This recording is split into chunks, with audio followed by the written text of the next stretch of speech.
Hey guys, we are back again.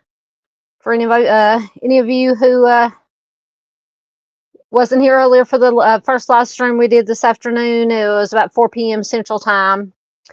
We covered the Markysha Carmichael case again. Miss Sarah, Marissa's mother, was on to share her Marissa's story with us, to give her insight and some information. So once again, a big thank you to Miss Sarah for coming on here, sharing Marissa's story. If you have not watched it, please watch it. It is in the I created a Markysha Carmichael playlist because this was the second live stream I've done on Marissa's case. I did one, the first one, not too long after she went missing. She went missing on January 14th of this year. So please do check it out. Share it, leave a comment, like it, share it anywhere and everywhere you can to all your social media platforms, so as many people as possible can see it. That is the most important thing, is to get this information out. Just hearing Miss Sarah talking on the live stream just broke my heart today. So once again, thoughts, prayers, good vibes going out to her family. See who is here. And as you can see on, I have the Timmy's Legacy YouTube channel. It is pinned to the top of the chat. If you have not already, please go subscribe. Please share the link out. And in the description box of the live stream, I also have the YouTube channel link there. The Facebook group is linked, and also the petition to sign to reopen Timmy's case. So please go check all those out. Once again, share them anywhere and everywhere you can. Very important to all of us here, to this community. Absolutely. So I know a lot of creators are, there may not be a whole lot of people here tonight. That's fine. Anybody who is watching somebody else, perfectly fine. You can watch on replay because I know there are a lot of creators on now doing Delphi stuff. Currently, as far as I know, we're still on verdict watch in the Delphi case, Richard Allen case. I have not seen anything. I checked right before I came on. As far as I know, there's nothing new, but any of you guys watching now live in chat, if you do hear anything, please do put it in chat and let us know what is going on. So Miss Barbara is here. She says, thank you, Southern Gal. You're such a blessing. You are a blessing, ma'am. Thank you so much. All you guys who come in and support me and all other creators that are here, just trying to get these cases out, awareness out, these missing persons cases. Very much appreciated, and we couldn't do it without you guys. Miss Paula is here. Always glad to have Miss Paula. She was messaging me earlier.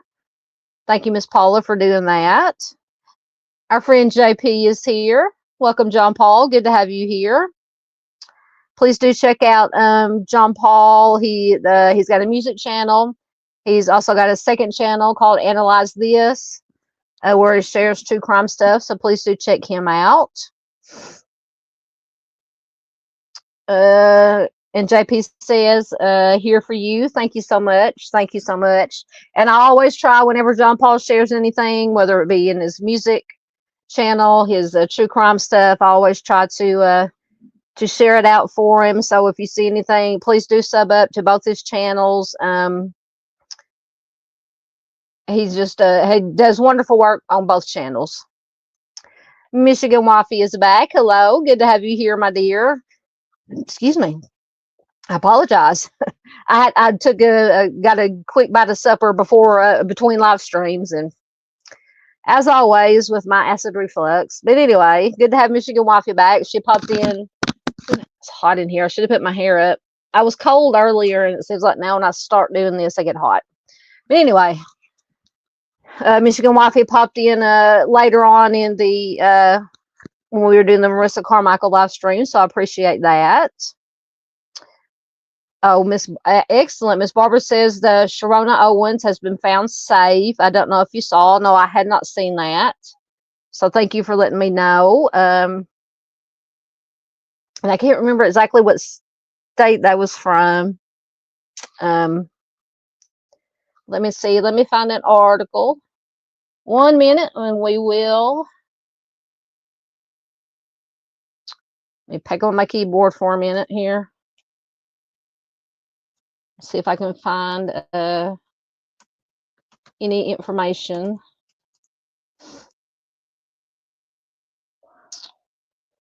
I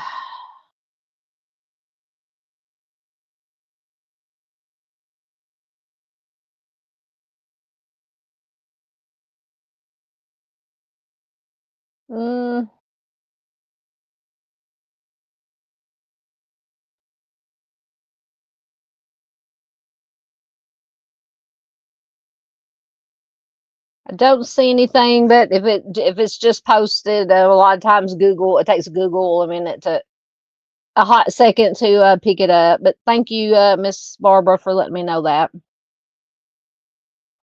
I will definitely keep an eye out for anything on that. You are very welcome, JP. Always. We love to support our other fellow creators. Absolutely.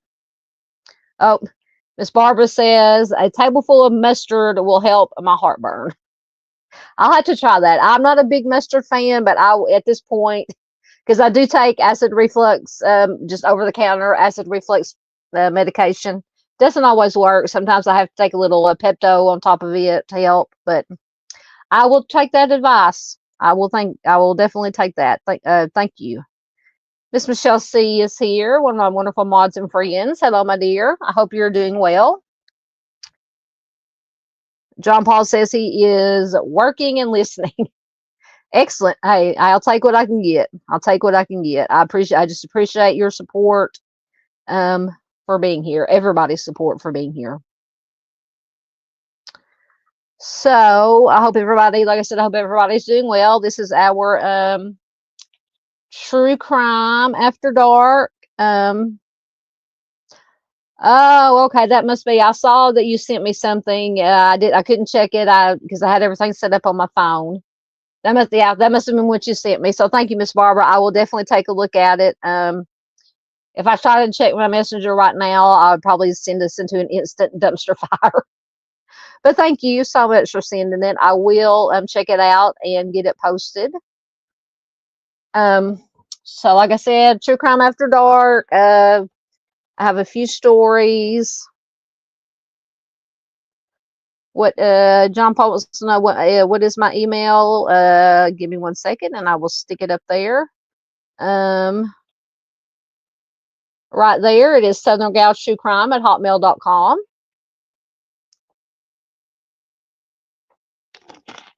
Sorry. And drinking Coke on top of the acid reflux, it doesn't make the acid reflux any better. But anyway, I was craving the Coke, so. But yes, that is my email.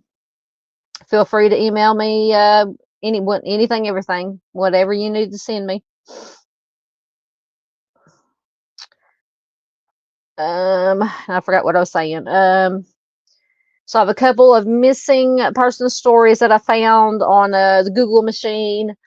I mentioned a little bit on, you're very welcome, JP.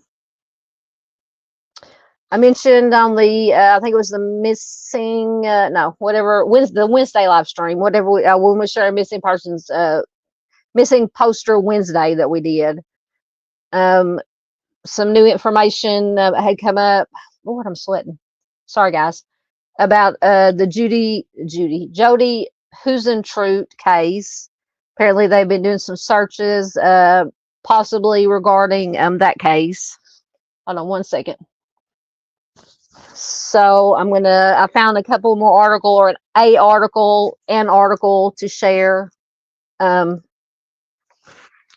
regarding that. Sorry, I had to wipe the sweat off my face. There has been an arrest made in the Suzanne Simpson case. Her husband, or not an arrest, but a charge. He has been charged now with her homicide. So I have an article about that, and also have I have to load it. I'll do it when we get there. Also have the press conference. It's only about 10 minutes long. We can watch that. Some very infuriating new information in the Ellen Greenburg case. It just made my blood boil when I read it. And then just whatever, like I said, if we happen to, anything comes up with Delphi while we're doing this, we can discuss it or not. I know a lot of us are burned out on Delphi. Absolutely, we want justice for Abby and Libby, but we unfortunately know how that circus has been going. So anyway, let's see, what was I going to do? Oh, before we get into, let me take this down for a minute. Right before I came on, let me do a share screen. Right before we came on, there I found a silver alert popped up in my notifications for a man out of West Memphis. So I wanted to share that very quickly. I'll get the right, there we go. So this is a Crittenden County Sheriff's Office has requested the activation of a silver alert for a 90-year-old man. So this is his picture. And the Crittenden County Sheriff's Office has requested the activation of a silver alert for a missing elderly man. 90-year-old Dwayne Dale Franklin was last seen on I-40, which is a major interstate running through Arkansas, or goes coast to coast, actually. He was seen on I-40 eastbound in West Memphis at about 1:15 p.m. on November 7th. So that was yesterday. Says he could be traveling in a gray GMC Yukon with Oregon license plates. FLY A26, and pulling a U-Haul trailer. Mr. Franklin is described as being 5'9", weighing about 185 pounds, bald with blue eyes, and anyone with information regarding his whereabouts is urged to reach out to the Crittenden County Sheriff's Office at 870-702-2000. And once again, that is it'll come up, a picture of Mr. Franklin. That's just very scary. Very elderly gentleman traveling alone, apparently. So please, and I didn't have time to put a link. Actually, I can put a link in the chat. Let me grab the link.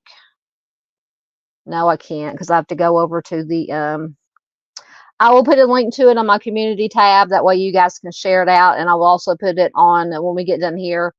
Put it on Facebook, so you guys can share it. So that is that. So let's see what we got going on. Yeah, John Paul says some Delphi pie. Yes, definitely ready for closure. Just hope that it is, you know, and I haven't been watching a whole lot. I've been watching, of course, what Mr. Steve has done a few things on it, mostly concerning the CSI side of it. Of course, I've watched all of his stuff. There are a couple, or one or maybe two other creators that I've been watching that just kind of gives it, that have been able to be, they're YouTubers, former lawyers that have been able to be in the courtroom, because we are, you know, it's the one thing about this trial. One of the big controversies is that it was, and it's up to the judge. You know, every judge apparently has the right to say whether it can be televised or not. But there has been no public. Can't get my words right. It's not been televised publicly, not even any audio released of it. So we're just been having to rely either mainstream media or YouTubers that have been able to get into the courtroom. And depending on what creators you watch, what, you know, what side of the fence they're on, of course, they're going to be, you know, I don't want to say biased, but they're going to be leaning toward whatever opinion they have. But I have found one or two creators that are pretty much, you know, the least biased of people that I could find to watch. So I've just been watching that just to just for the testimony and stuff like that. So anyway, enough about Delphi. Like I said, unless, you know, if you guys want to talk about anything about Delphi, that's fine. If not, if we're just want to give it a rest for a little bit, that's fine. Either way. Oh, put that back up.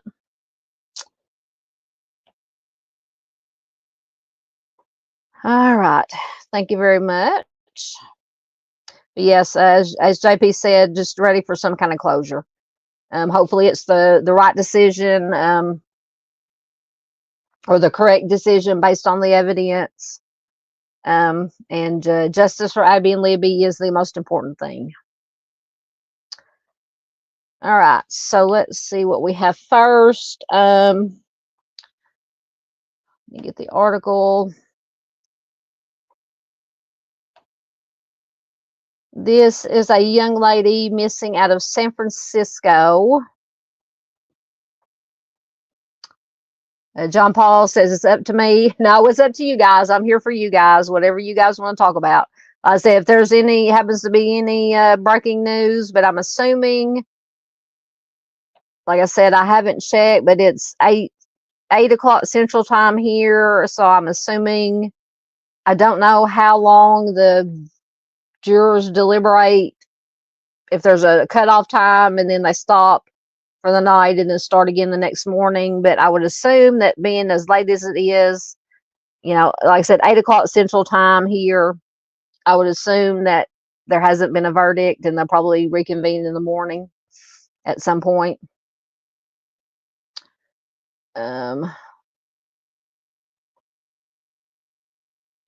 Yes, Miss Barb says, I pray they get it right. Justice for Abby and Libby. They will be back tomorrow. Okay, thank you so much, Miss Barb.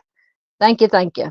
Yep, I was thinking, since it was getting later into the night, that and we haven't heard, because I'm sure I would be getting notifications left and right, YouTube notifications left and right, if anything, if a verdict had come in, and I haven't seen anything pop up, so I figured another probably stop for the night, and I'll start back tomorrow. All right, so this young lady is missing from San Francisco. Trying to get these ads out of the way. This article is from yesterday. San Francisco police asking for help locating 18-year-old woman missing since Halloween. Police in San Francisco are asking for the public's help in finding an 18-year-old woman who has been missing for almost a week. Mai Vue was last seen October 31st at around 11 p.m. around Grove and Larkin Streets in San Francisco, and this is according to the San Francisco PD in a press release. Police described Vue as an 18-year-old Asian woman, 110 pounds, 5 foot 1 inches tall, with black hair and brown eyes. She was last seen wearing a white dress, black leggings, and black high heels. For the past week, I don't know. Hold on, I just hit the wrong button. Okay, for the past week, a desperate search has been underway with still no clues on her whereabouts. Members of Vue's family have posted online asking the public for any help spreading the word in order to find their relative. BM Vue wrote on Facebook, time is crucial. It's been almost 7 days of Mai Sai, I'm assuming that's her middle name, Maisai, being gone. We urgently need shares. San Francisco police said that anyone who located or locates Vue should call 911 and report her current location and physical description.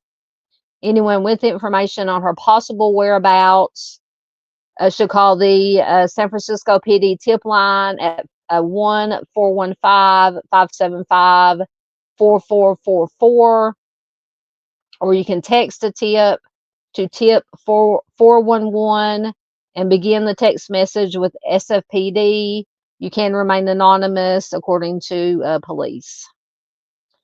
So that is missing Mai Vue from San Francisco, missing since Halloween, just 18 years old. So very scary and sad. All right, let's see what we got going on.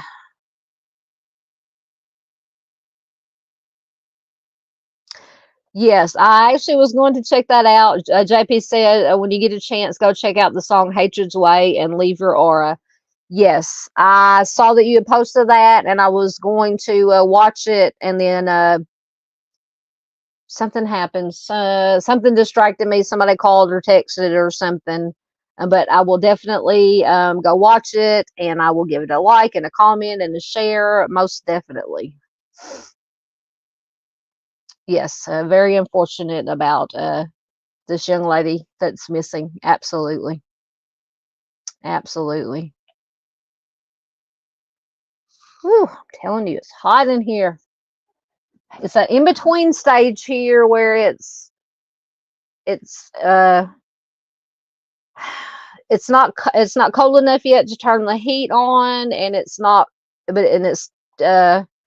still too warm to turn the air off, and it's so humid you can't really, even though it has been cooling down a little bit during the nighttime, but it's still so humid. We have some rain. A lot of rain is supposed to come in starting tonight through Sunday. So it's just muggy and steamy, and so opening the windows wouldn't help. So it's, it's a lose-lose situation right now. But that's Arkansas weather for you. So, anyway,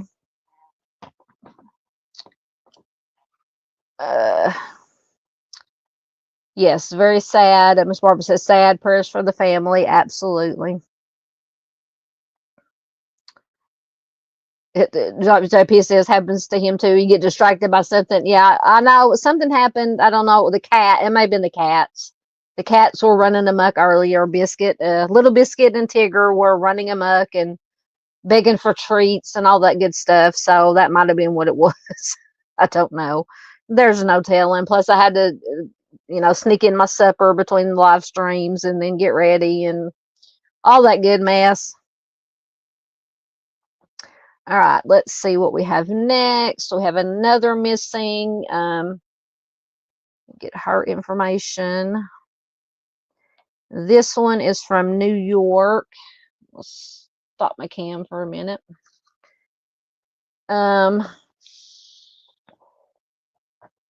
This is Markysha Sadlier.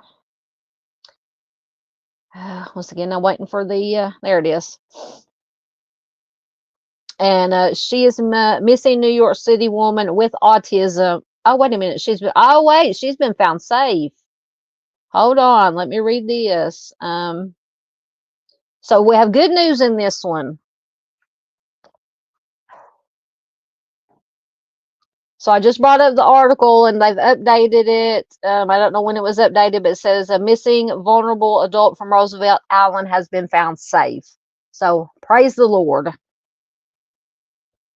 says Markysha Sadlier, a 21-year-old who has borderline cognitive impairment and autism, walked away from her family's home in the early morning hours of November 1st with only the clothes on her back, no medications, and no cell phone. Police said Friday that she has been found safe.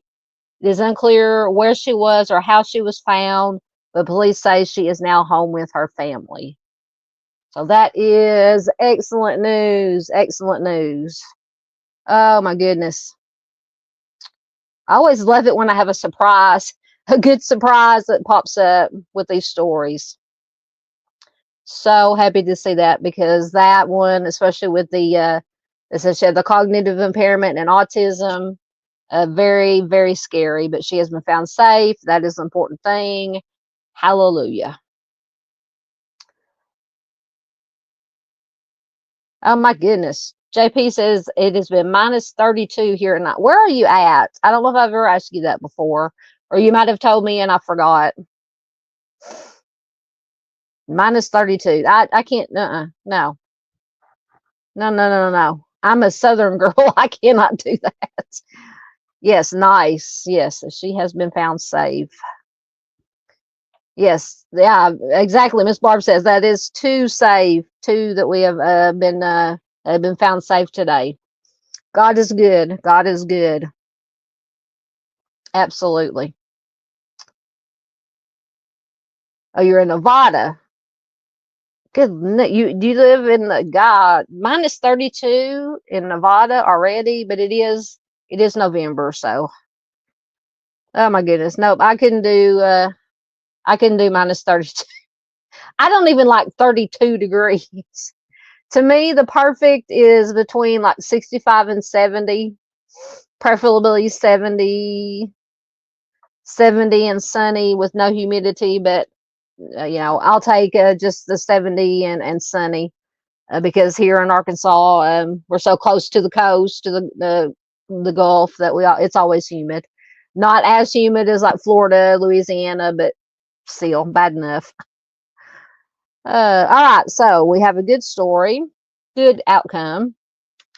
So we can now move on to Suzanne Simpson. Let me get that information up. Apparently now her husband, they have found enough. Once again, let me gotta wipe my face again. I'm sweating so bad. Apparently they have found enough or have enough evidence or probable cause to bring homicide charges against the husband of Suzanne Simpson. So I'll read you the article, and then I will play the, I'll show the press conference. So this article is from yesterday. And it says, husband of missing mom, Suzanne Simpson, charged with homicide. Brad Simpson has officially been charged with homicide in the case. Brad Simpson, the husband of missing Texas mom Suzanne Simpson, has been charged with homicide in his wife's case. A Bexar County official confirmed with Fox News Digital. The 51-year-old mother of 4 and luxury real estate agent has been missing for over a month, and her husband had been charged with several offenses, which have kept him behind bars, leading up to Thursday's homicide charge. Brad Simpson's homicide charge, along with his previous charges for prohibited weapons, evidence tampering, unlawful restraint, and bodily injury to a family member, added up to a $5 million bond. Brad Simpson's brother Barton Simpson told News Digital in a statement, "It is heartbreaking, but it brings our family some peace to know that authorities have gathered sufficient evidence to feel confident in moving forward with charges."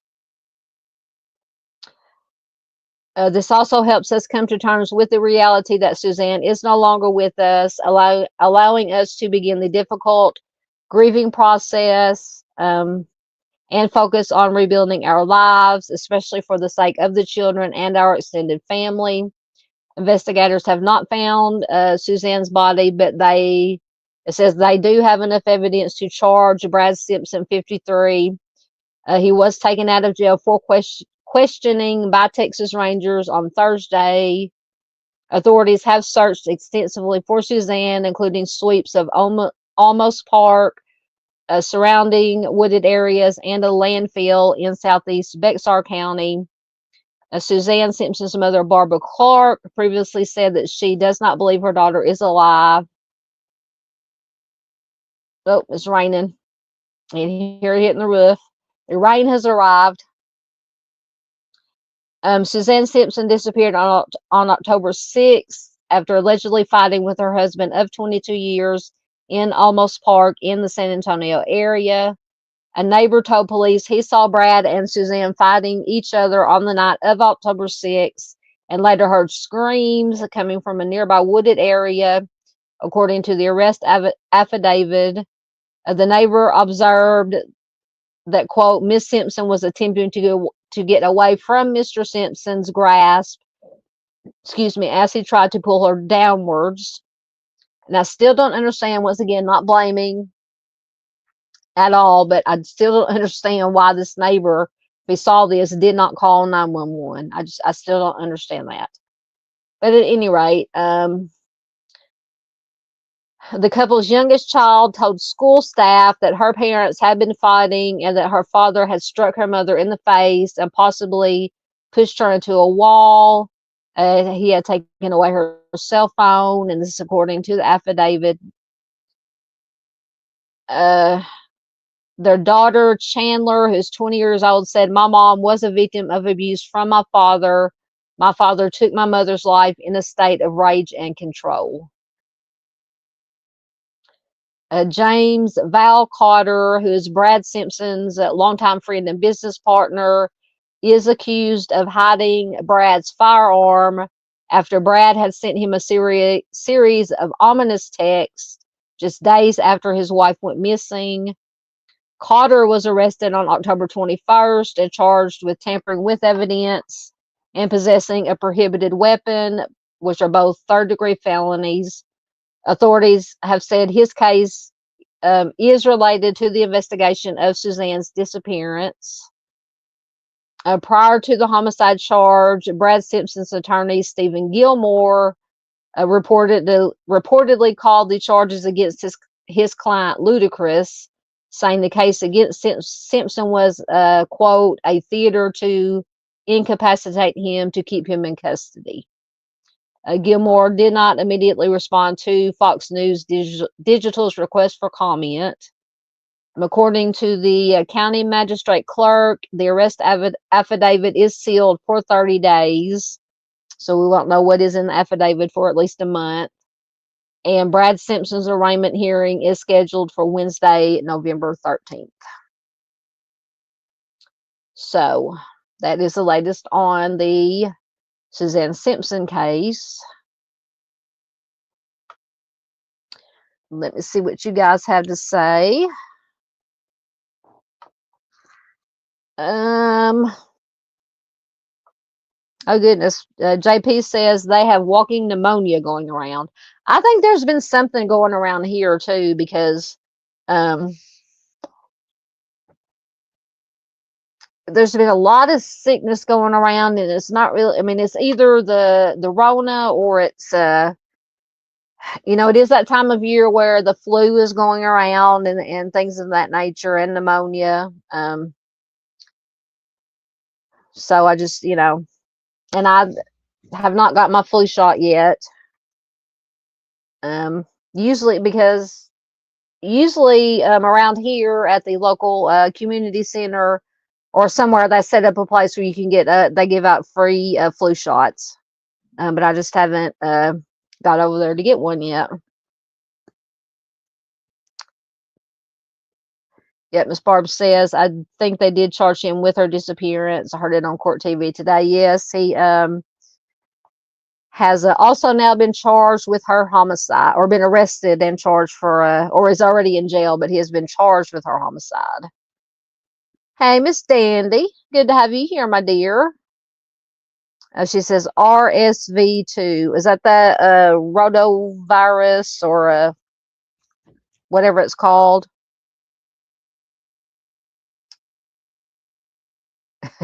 JP says the Rona, the beer flu. Oh goodness.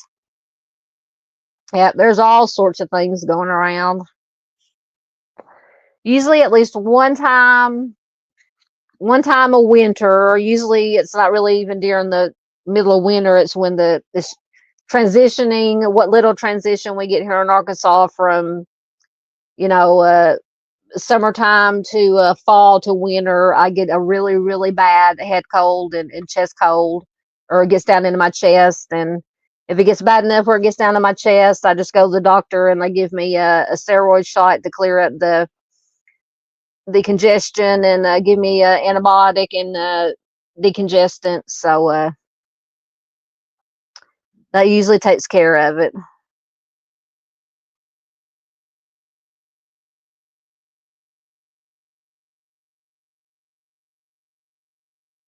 JP says, I'm at the tail end. I can at least get in the studio now. Excellent. That is good to hear. Glad to hear you're feeling better. Oh, and has anybody had any birthdays in the last week or so? Days or week? Because I have my new birthday dance gifts for anybody who's had a birthday or has a birthday coming up in the near future. I always like to bring out my new gifts. I think I have about 3 of them that I made. All right. Okay, so this is infuriating. I don't know if any of you have seen this. This came out either yesterday or today. And I know that Sunshine Mind of Monsters is been a very big advocate of this case. So infuriating. The Ellen Greenburg case. As you can see there on the headline, and this article is from today actually, says Ellen Greenburg prosecutors say they can't prove crime in self-harm by 20 stab wounds. And if anybody has not heard about this case, I encourage you, like I said, Sunshine Mind of Monsters, if somebody can throw in that link. She has done here a few months ago, she did a live stream explaining, going through the whole thing with pictures and everything. There is no way, in my opinion, and most people's opinion, that this was self-harm. In my opinion, and a lot of people's opinion, this is most likely a cover-up, because there's just no way. There's no way that she could have done this to herself. But let me read what this article says. So it says, Ellen Greenburg prosecutors say they cannot prove crime in self-harm by 20 stab wounds. Chester County DA makes surprising announcement on self-harm case of 27-year-old Ellen Greenburg. Oh, wait a minute. Before that, I totally forgot. 1 second. I forgot we were going to listen to it's just about 9 minutes. Rewind. The press conference in the Suzanne Simpson case. Let me find it really quickly. All right, here it goes. Hopefully. Mind you, at the end, they'll probably take no questions. So with us today, we'll have Chief Villegas, Lieutenant Ruiz, Sergeant Campbell with the Olmos Park Police Department. We also have Mayor Aaron Harrison, City Manager Mike Gaudreau, Regional Director Vincent Luciano, CID Major Ronald Sines, Texas Ranger Perez, all from the Texas Department of Public Safety, FBI Assistant Special Agent in Charge, Edwin Cordova, Bexar County District Attorney Joe Gonzalez, and Assistant Bexar County District Attorney Millie Powers and Casey Sandoval. So I will turn it over to the Chief. Chief.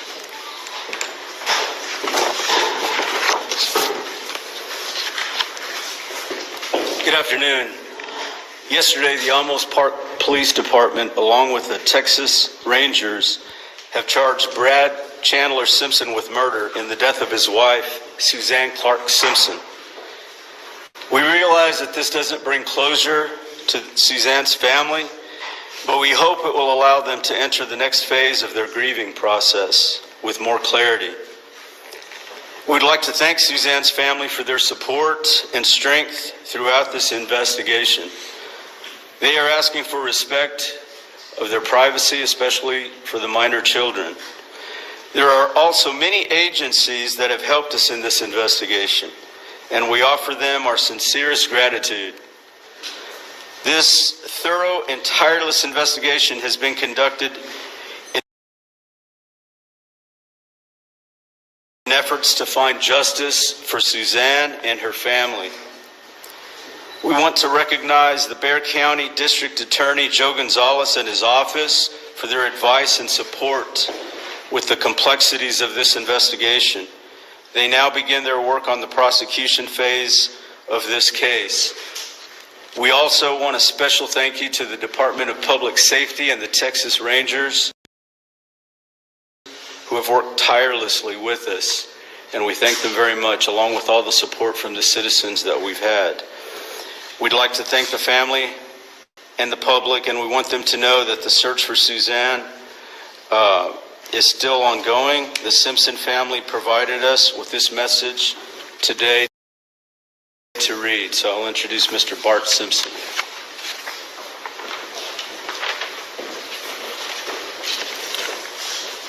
Thank you, Chief. It's always important to do what is right, especially when it is most difficult. This situation is heartbreaking for us, but it brings some peace to our family, knowing that the authorities have gathered enough evidence to move forward with charges.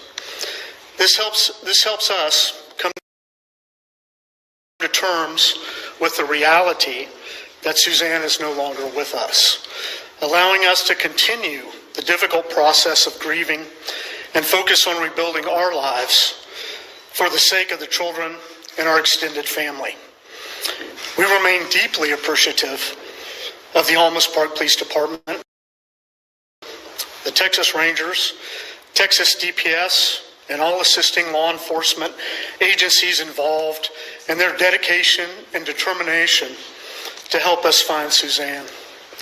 We're also incredibly grateful for the support of our amazing, loving community, and for everyone who has reached out, supported us, and kept us in their prayers. It is our sincere hope and prayer that Brad will find the compassion and courage to end his family's suffering by cooperating with the authorities to help us find his wife. Thank you very much.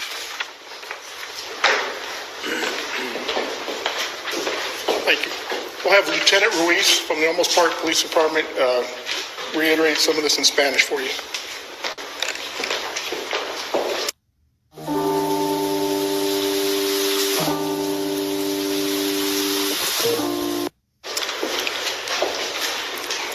Hola. Ayer juntos con los Texas Rangers de Texas acusamos a Brad Chandler Simpson de asesinato por la muerte de su esposa Suzanne Clark Simpson. A lo largo de esa investigación, la familia de Suzanne Simpson ha sido receptiva y solidaria frente a la adversidad. Este cargo penal no ofrece un cierre en la familia de Suzanne, pero esperamos que puedan entrar a la final de esta tragedia con un mejor conocimiento de las consecuencias de este caso. Los hombres y las mujeres del Departamento de Policía de Olmos Park y el Departamento de Seguro Público de Texas trabajaremos diligentemente con la alcaldesa de la ciudad de Olmos Park, Erin Harrison, y el City Manager de Olmos Park, Mike Vue, para resolver esta tragedia. Le damos bastante gracias al condado de Bexar County, fiscal, la oficina de fiscal Joe González, por apoyarlos en esta investigación. Gracias.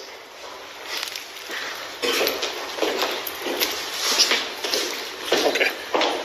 At this time, this concludes our press conference. Anything that you guys need, please feel free to email me.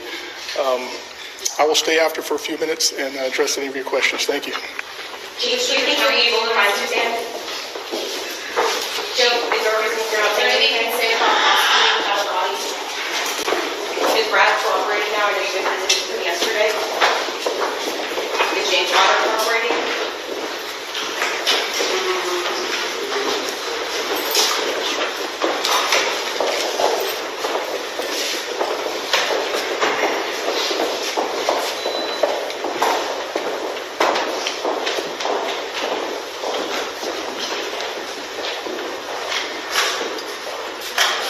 So I know you guys had a lot of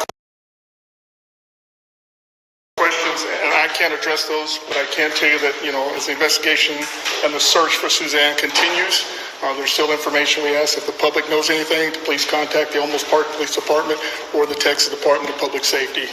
The Rangers have not stopped investigating this case, as it has been turned over to the District Attorney's Department, as Mr. Simpson has been charged with murder. So again, as we said before, the District Attorney starts their process in the prosecution phase, even though we are not stopping our search for Suzanne Clark Simpson. Regarding the search, can you confirm that y'all are looking in the Bay area? That is one of the areas that the evidence had turned us to, and so we continue to search wherever any of the evidence comes up. I know yesterday you brought out Brad Simpson and questioned him. Is he cooperating now?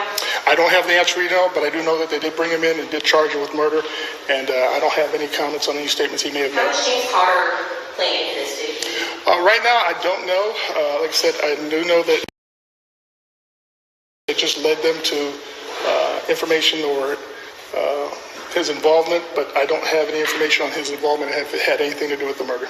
Regarding the criminal investigation, the public are wondering how come somebody can be charged with murder when anybody hasn't been found. I think if you've seen his investigation has gone on for a while, and the officers and law enforcement have gathered enough evidence in order to charge him with murder. Do you know the decision behind sealing that arrest warrant? I don't. I can only believe that there's still possible evidence in there that they're still trying to either obtain or discover. What evidence do you guys have that you believe will help you guys convict Brad Simpson? I don't have that information. What kind of information did the public come forward with? I don't have that either. I do know that some people had reached out to the Almost Park PD and to the Rangers with some information, but I don't have any specific information from the public. Yes, in fact, are you trying to contact several tech children? I got two. Has Brad Simpson had contact with his children? Sorry? Has Brad Simpson had contact with his children? Not that I know of. So I know we got several texts earlier this week asking for our emails, knowing that something was coming this Thursday, and Brad Simpson was charged with murder on Thursday. Did you guys know that you were going to charge him with murder when, you know, you were getting that heads up that we were going to get information on him? So I got that information just like everybody else. I think when they came up with enough evidence and information to take it to the DA's office, they did so this week, and that's why we're meeting today. Had it been earlier, then we probably would have had a press conference earlier. Is there anything you can tell us about warrants and technology? How long does it normally take to get the information from a phone, or if you guys release that picture of Brad's truck to us? Have you found anything on the GPS of that truck that helped? I don't have any information on that. Do you have any more searches to landfill? I do know that they continue to search. I can't give you the areas, but yes, they have searched other locations. How confident are you that you will find Suzanne's body? I know that they're not going to stop searching, so. So at this point, you're still accepting tips from the public for that search? Yeah, and we had put out the phone number information to the Almost Park PD, so if anybody has any additional information, feel free to contact the department. Is Brad Simpson asking for anything in exchange for cooperation? I have no information on that. So at this point of the investigation, so Choco Santos here, this attorney's officer, Choco Santos here. So you're saying that the case is already in the hands of the DA, even when? Well, so he's going to start.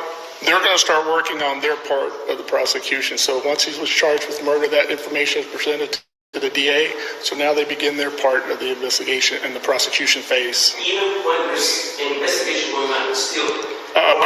As we still search for Suzanne and anything comes up, like so we don't just stop the investigation once it hit the DA's office if any additional information comes up. But as of right now, he's been charged and the DA's taking their part in the process.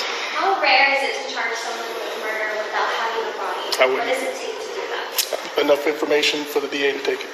Are there nonprofits still involved in the search? Not that I know of. Two more. I'm Sergeant Dion Cockrell, PI with the Texas Department of Public Safety. Last name Cockrell. The first name? Dion, D-E-O-N. Why is it important that the Texas Rangers were brought in on this? Well, I think it's such a big case, and the Almost Park PD asked for their assistance, and as a state agency, we assist all local and other agencies. What questions would law enforcement still like answered? Sorry? What questions would law enforcement still like answered about this case? What questions would they like? I think the most important thing is trying to find Ms. Clark. Can you make sense of what you said, Mr. Simpson, that being charged with murder? I just feel Well, I can confirm that you did hear from the Almost Park Chief Villegas that Brad Simpson has been charged with murder and the case has been turned over to the DAs. Thank you.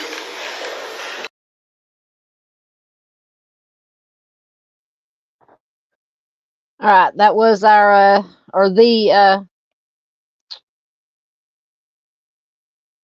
press conference relating to the Suzanne Simpson case that I forgot to play before we were going to get into the Ellen Greenburg case. So let me go down and get comments on this before we move on back to Ellen Greenburg. Hey, Far's here. Far's back. Thank you for being here. Always good to see you. Dandy had said too many children are being raised by family due to being orphaned. Absolutely.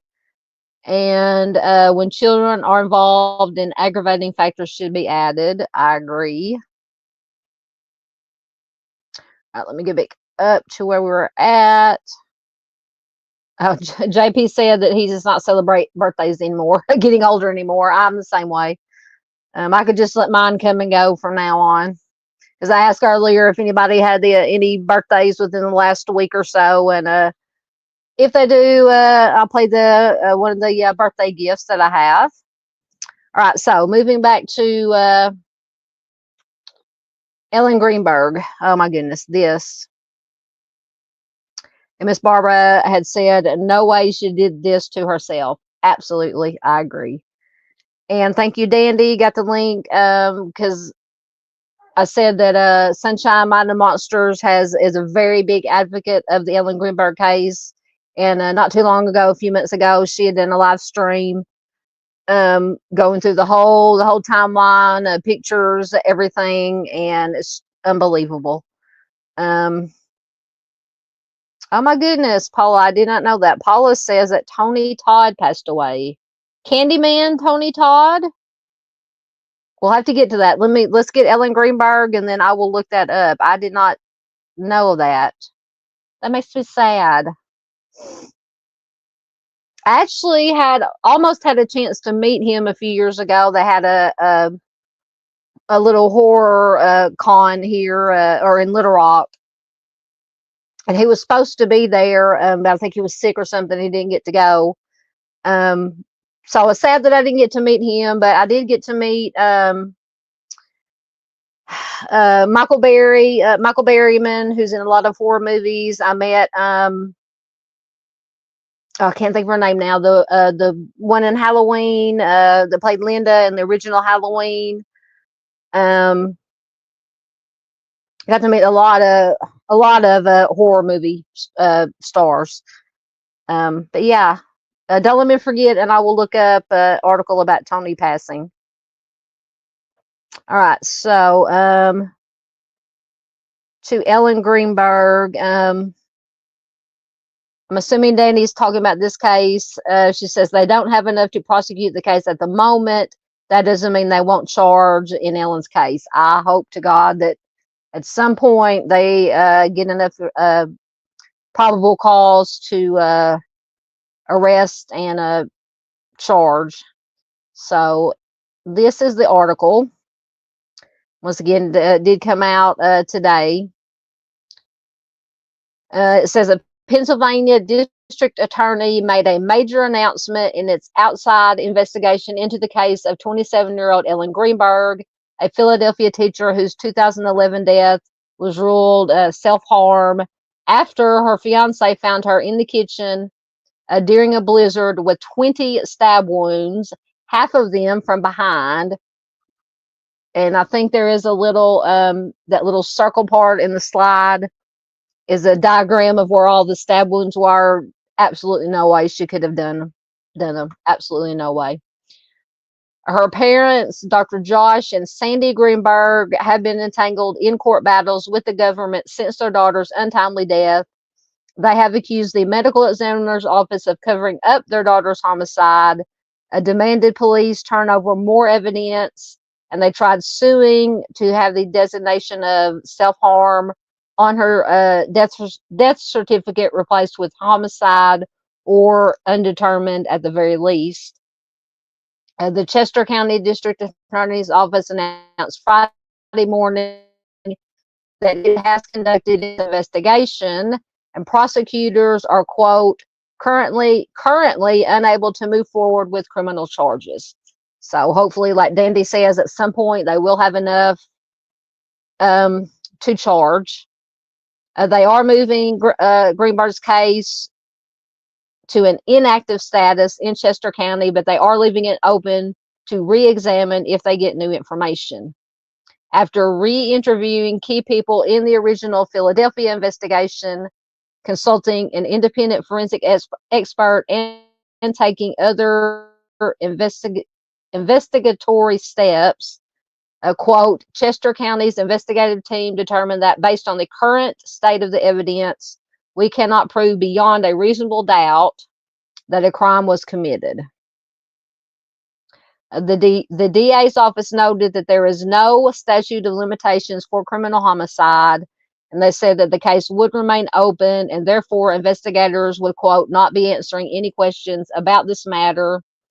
The DA's office met with Ellen's parents and their attorney on Thursday to share the news before announcing it to the public. Dr. Josh Greenberg says they didn't go very deeply into the case. They really didn't come up with anything new. Greenberg's, the family attorney, Joseph Pedraza, said in a press release Our conviction about Ellen having been unalived or the victim of a homicide does not change due to the announcement by the Chester County District Attorney's Office. He continued, admittedly, the investigation conducted by the Chester County District Attorney's Office was extremely limited and constrained. The office told us that they did not investigate the core issues which we have raised, which established Ellen was the victim of a homicide, and that evidence remains unchallenged. The independent forensic expert who they said they consulted during the course of the investigation was similarly bounded by his own limited background, an undergraduate degree in entomology, which is the study of insects, and a master's in criminal justice, but no medical school training nor any training in the specialty of forensic pathology, both of which are necessary in order to competently assess the evidence uncovered in this case to date. So was that the family's independent forensic expert or somebody else's? Because why would they get an entomologist who does not have a master's in criminal justice or no medical training or any specialty in forensic pathology to look at the case? But to me, even, I'm not saying that he's not a smart person, but even a lay person like us could pretty much see that she could not have done this to herself. The Chester County District Attorney's Office initiated an independent investigation roughly 2 years ago after both Philadelphia District Attorney Larry Krasner and former Pennsylvania Attorney General Josh Shapiro, who is now the governor, both recused themselves from the case. Krasner had previously worked with Greenburg's parents as part of his private practice, and Shapiro previously denied having, quote, an actual conflict, but acknowledged the appearance of one, whatever that means. When Shapiro was the Attorney General, a spokesperson told Fox News Digital that not only his office undertook an exhaustive review and conducted a new forensic analysis, but also that new expert testimony and information had been withheld from investigators. These unfortunate limitations and constraints notwithstanding, we do appreciate the district attorney's professional courtesy of speaking with the family and candidly acknowledging all these limitations and constraints. Pedroza added. We also point out that another highly experienced homicide prosecutor, while employed at the Philadelphia DA's office, conducted his own independent review of this case, thoroughly investigated all the issues surrounding Ellen's death, and reached the opposite conclusion that Ellen was the victim of a homicide. We now look forward to an upcoming trial where a full and forthright examination of the core issues surrounding Ellen's homicide may be publicly conducted before an independent judge and jury of our peers. In September, Pennsylvania Supreme Court agreed to hear arguments from the Greenburgs and their attorney. The Supreme Court is going to decide whether or not Sandy and I have standing, and that is a real big thing. I mean, no one has ever gotten this far. I know it's taken almost 14 years, but it is still a very important case. Dr. Greenburg previously told Fox News Digital. Greenburg was found on January 6, 2011 with 20 stab wounds, including 10 from behind, which would be, in my opinion, impossible for her to have done. At least one of which could have been inflicted after she was already deceased, according to court documents. Her body also was covered in bruises in different stages of healing, which her parents say are consistent with DV. At the time of her death, Greenburg and her fiance, Sam Goldberg, had recently sent out save the dates for their upcoming wedding. Her body was found in the kitchen near a half-made fruit salad on the countertop. After her death, a forensic pathologist with the city medical examiner's office, Dr. Marlon Osborne, did rule it a homicide according to court documents. Then he reversed course after meeting with police behind closed doors and deemed it officially self-harm. Greenburg's parents and experienced outside investigators have raised concerns that police botched their response to her death and released the scene too early. They have also questioned why Goldberg's, which is, I think, her boyfriend, why his uncle, James Schwartzman, was allowed to remove a number of items from the scene before. I mean, nothing should have been removed from the scene at all.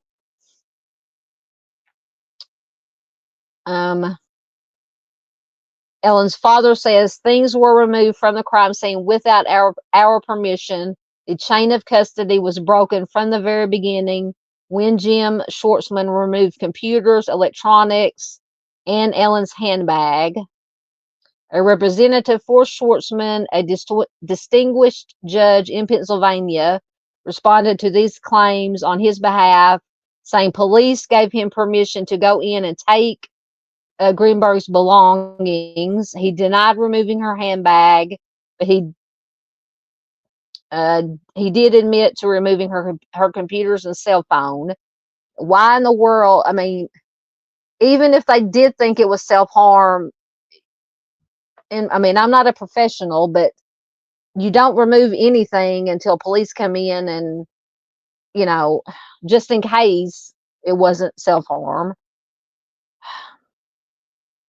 It says the door was damaged and unsecure, and he took out items that he thought might be stolen. So if you think they were stolen, that's even more reason not to touch anything. The representative for Schwartzman previously explained to Fox News Digital on his behalf.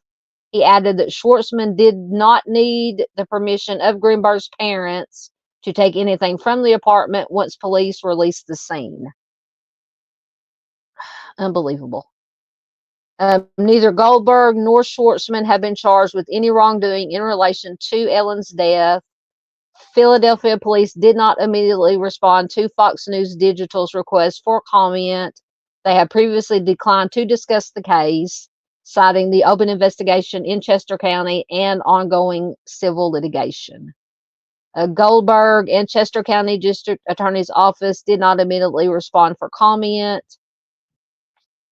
Ellen's mother says, I very much look forward to being able to have our voices heard.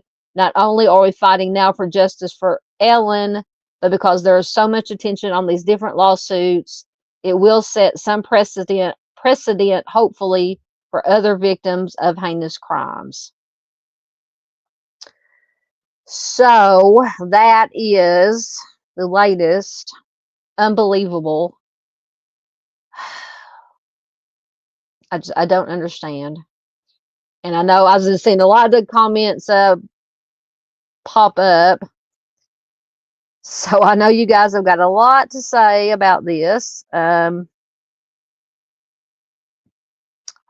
me get down to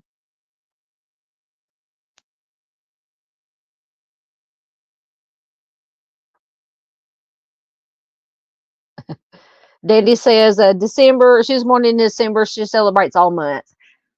Around our family, we just get to celebrate what we call, no matter what day of the week our birthday falls on, we always get a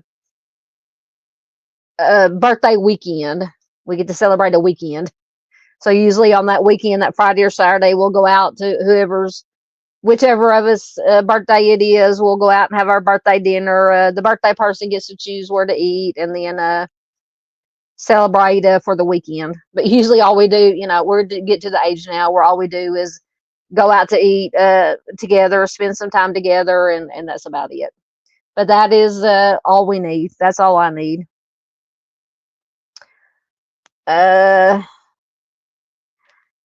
John Paul, I don't know if you're talking about Ellen's case or Suzanne Simpson, but he said they sound pretty confident that they got their guy. I'm assuming you're talking about Suzanne Simpson, because that was before we started Paula's got red flags. Yeah, Farr says, I still don't understand how anyone could even suggest self-harm. Absolutely. It just, I mean, I'm telling you, find that live stream that Mind of Monsters did, Sunshine did. She went through the whole thing. Now, trigger warning, she did show some of the autopsy photos, but it's just to emphasize the fact that there is no way, even, and like I said, the diagram of where a lot of the stab wounds were, there is absolutely no way that she could have done it herself. Absolutely.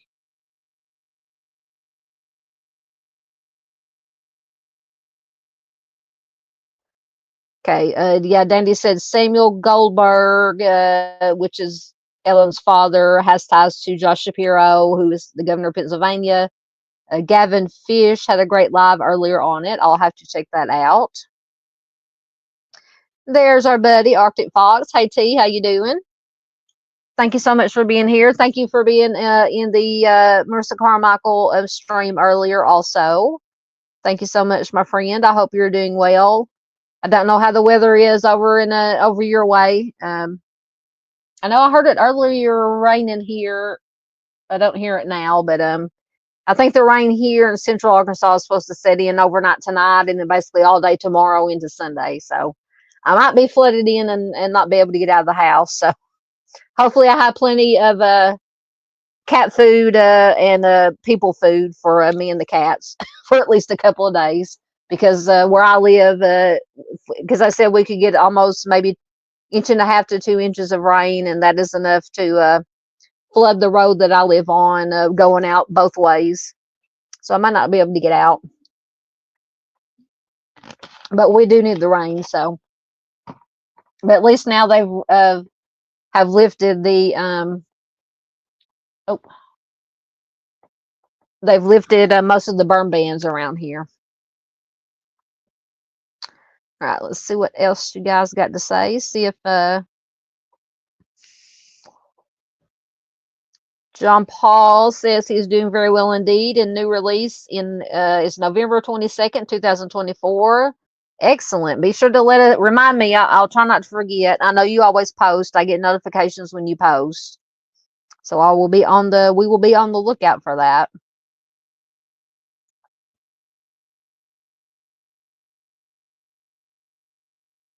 Oh, no worries, my friend. No worries. Artist says, sorry, I had to leave the live for Marissa earlier. My HVAC unit went out. Oh my goodness. And the technician showed up. No worries, my friend. No worries. We were fine.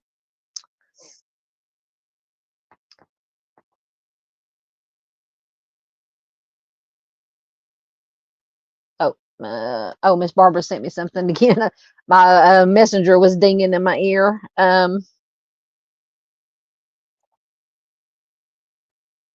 Oh goodness. Okay, so Dandy says, I lurked on the earlier stream. Thank you, ma'am. I was trying to find my goblin at the school in a pot of 300 being stirred by Halloween sugar. Is that some kind of code? I'm confused. Oh, you'll have to explain that. You'll have to explain that.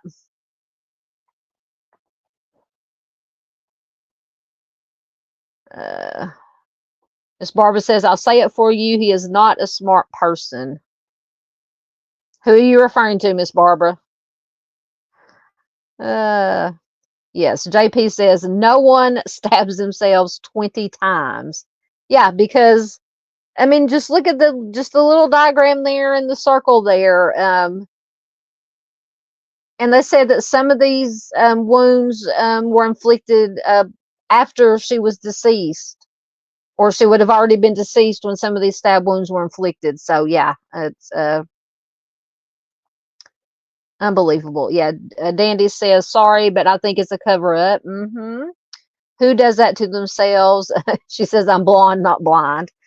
Yeah, no, yeah, absolutely. That there's something going on somewhere, because in that article it said that how did they put it? A lot of the investigation was hampered or constrained and stuff was not allowed to be, I probably can't find it in the article now. A lot of the findings are not allowed to be introduced into the investigation. Yeah, that to me, that reeks of cover up somewhere. And I think, if I remember correctly, it didn't mention it in this article, but I believe that the boyfriend, the family is well-to-do or have some kind of ties in the community. So that would lend also, in my opinion, to the cover-up theory. Absolutely. You know, nothing against people who have money, but when you have money and power and ties in a community and something like this happens, you just have to be just a little bit suspicious and, you know, have to take it into consideration at least. So Dandy Chat must like you because it's putting in your it's putting in your comments like 3 times. That's fine. That's fine. Exactly. JP says, WTF, why let him take anything? I know. Like I said, even if they, you know, they weren't for sure that it was self-harm. They just thought it was self-harm for whatever reason. But then they said that they thought some of the things could have been stolen. That would be, like I said earlier, even more reason not to touch anything or to release the crime scene or to let this whoever it was take things out of there. If it was a crime scene or robbery scene, you don't do that. Yes, absolutely. Obstruction of justice. Yeah. Artie says, like my daddy always said, I was born at night, but not last night. Absolutely. Yes. That's one thing that Sunshine brought up. Danny said, how is it even possible to poke yourself in the back of the neck skull? My intelligence feels insulted. Same here. Yeah, because you can see in that diagram, it's right in the yeah. And that was, I think, one of the deeper, and not to get too graphic, one of the deeper and bigger wounds was that one to the back of the head. It's absolutely tampering with evidence. Exactly. Yep, something, as Bill and Ted would say, something is afoot at the Circle K. Just unbelievable. JP says he smells crooked cops. There's some kind of cover up. Maybe not, the boots on the ground cops, but the higher up officials. Like I said, if I remember correctly, her boyfriend, the family was prominent family, had ties and connections. So I would lean in that direction as far as cover up.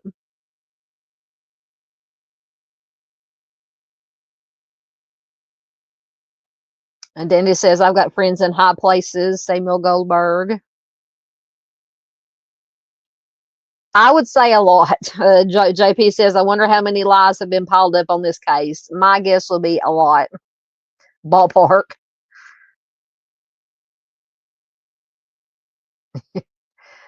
Arctic says, no one stabs themselves 20 times. Now, if prosecutors are buying that BS, I got some oceanfront property in Arizona. Yeah, as George Strait would say, I got some oceanfront property in Arizona to sell them.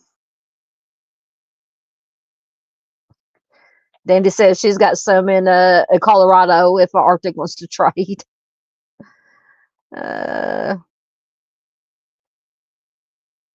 JP says, if you've been deserted, she's got an island that they can send them to. We're talking about, what is it, Snake Island that we're always talking about? That's a real island. Lost Part 2. Yep.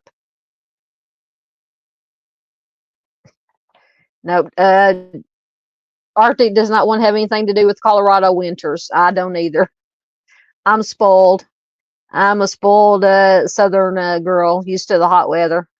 Although I don't like the hot weather either. I don't, you know, ideal weather would be 65 to 70, no humidity, but that's a little bit too much to ask for Arkansas.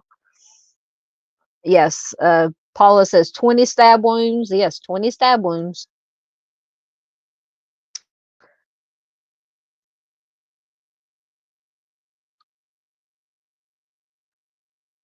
Yep. JP says, how do you bring yourself to stab yourself once unless you're really, really that gone? And even if you are that mentally incapable, you still wouldn't stab yourself 20 times. Human beings can only endure so much pain at a time. Exactly. Exactly.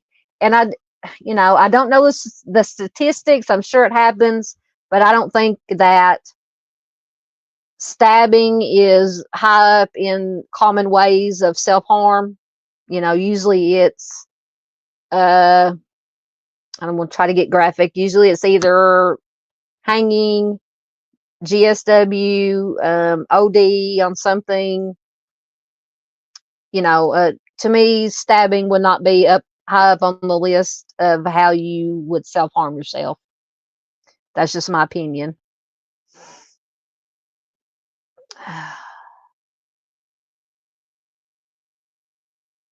Yes, I love that. My mom loves Judge Judy. Yeah. Artist says, like Judge Judy always says, don't piss on me and tell me it's raining. Absolutely. Yeah, JP says there's got to be some kind of inside police connection with this. I'm not saying there's not. I'm not saying there's not. We don't know, but there's, like I said, in my opinion, there is something afoot. Something afoot. Yes, that's true. Here in Arkansas, we do not get, very rarely we get the nice, pretty snow that you can actually drive on. We get the ice, the freezing rain, the crap is what we get. Yes, that is true. JP says money only makes life more complicated. Absolutely.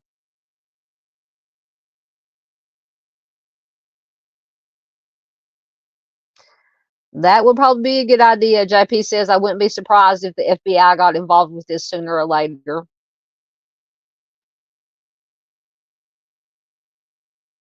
Yep, that's what I'm saying too. Miss Barb says somebody knows somebody. They have a good connection somewhere. Yep. JP says sounds like a case for internal affairs. Yep. Dandy says, well, they said Debbie Collier set herself on fire. Yeah.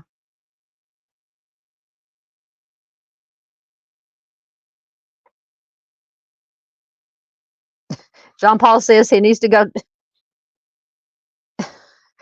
JP says, hold on, I need to go check my intelligence. I think I was born in 78. Let me go make sure about that real quick. Oh, goodness. Okay, so I was going to just briefly getting away from true crime for just a minute. Ms. Paulette said that Tony Todd passed away, the actor Tony Todd, and I was going to look that up real quick because I don't think he was that old. And I can't believe nothing popped up in my Google notifications about that. He was only 69 years old. Now, let me see if I can get this come up, and I'll screen share it. We'll take that down for a minute. Oh, okay. I got JP says, yep, born 1978, wasn't born yesterday. I got you. I see where you're going with that. All right. Let me see if that came up. Okay. Hold on. Let me screen share.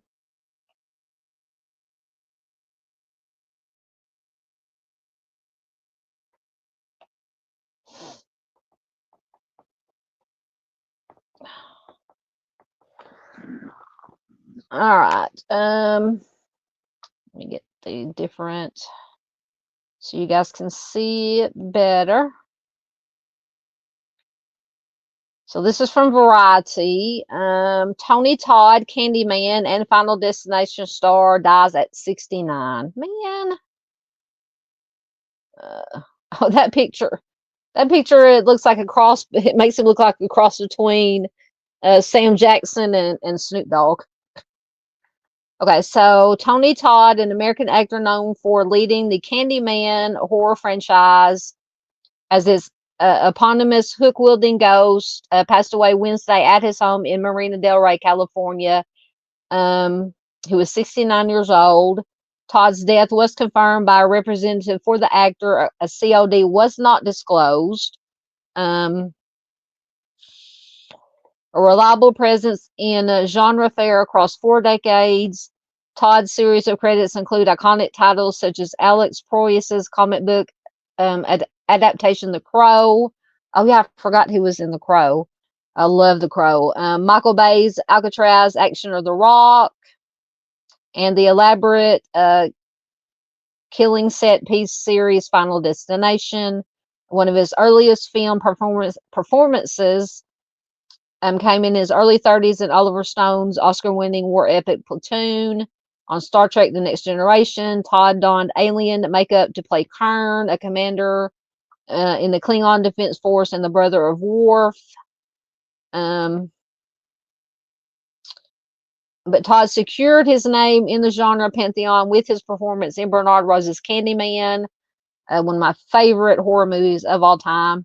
An early 90s Americanized spin on Clive Barker. Love Clive Barker. Wonderful author. One of my favorite authors.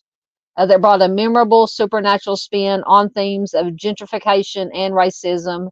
At a towering 6'5", Todd played Daniel Robitaille, aka Candyman, the ghost of an African American artist and son of a slave who was unalived for his relationship with a white woman. The film starred Virginia Madsen as a Chicago graduate student preparing a thesis on the legend of Candyman by investigating inner city Chicago. Virginia Madsen wrote, "May you rest in power, sweet to the sweet in heaven." After learning of her co-star's death, the great actor Tony Todd has left us and now is an angel as he was in life, but more later, but I can't right now. I love you. Candyman positioned itself as a somewhat arty genre play, debuting at the Toronto International Film Festival in the Midnight Madness section. Its handling of serious themes did not go unquestioned at the time, with some levying accusations of its trafficking and racist stereotypes, but the film has endured in critical and genre circles for its unblinking approach to serious matters, connecting America's history of racism to the woes of contemporary urban life. So he reprised the role of Candyman several times. In 1995, Farewell to the Flesh came out, as well as Terry Meyer's Candyman Day of the Dead in 1999. So yeah, that just breaks my heart that I did not know that he passed away. Man, oh man. Another loss. Okay, so Dandy says she's a 78 baby. I'm a 71 baby. All right, so let me take that down and put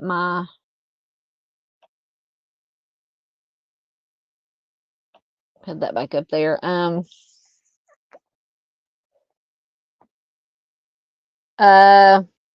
Yes. Arctic asked me, did you see the fundraiser Christy is doing for the search team searching for Brent? Yes. I was going to, if you have the link, she sent me the link to the GoFundMe. It's on my phone though. Oh, wait a minute. I might have hold on. I might have put it in. No, I don't think I put it in here on my computer. If you have that link, Arctic, if you have that link handy and can throw it in, most definitely. Yeah, Christy, and this is regarding the Brent McGee case, the strategic, I can never remember. I just call them STAR, Strategic Tactics and Rescue Team, that has been helping out here in Arkansas, trying to find Brent McGee. Christy, who is one of Brent's friends, she actually lives in California, so prayers to her, because when she messaged me earlier, they're having wildfires there, and she said at that time this afternoon it was only like 20 miles from where she lived. So I hope she's doing okay.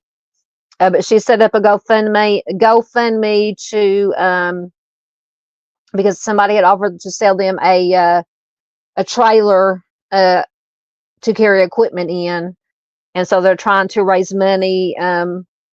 That's what the GoFundMe is for, is to raise money to buy this trailer to give to the STAR team. Excuse me. So very, very worthy cause, most definitely.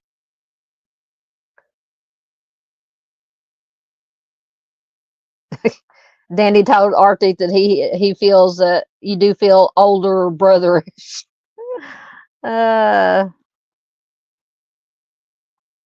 See, that's the way I feel every morning when I get up. Arctic says I feel old. It's like MacGyver pieced me together with paper clips and duct tape. Same here. I see. The older I get, you're supposed to, when you go to bed and wake up, you're supposed to feel better and refreshed, and your body is supposed to be rested. And I have more aches and pains when I wake up in the morning than when I go to bed at night, or whatever time I go to bed. Pains of getting old. Hey, every day that I wake up above the daisies is a good day. Miss Barbara says she's a 65 baby. My mom is a 51 baby. Dandy is laughing at MacGyver. Do you remember, Dandy, do you remember the original MacGyver show? Well, we watched, me and my brothers and my dad loved that show too. We watched every episode of the original one.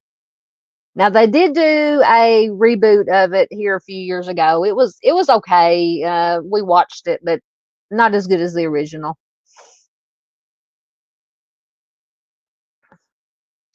Okay, there's a link to, I don't know what that link is.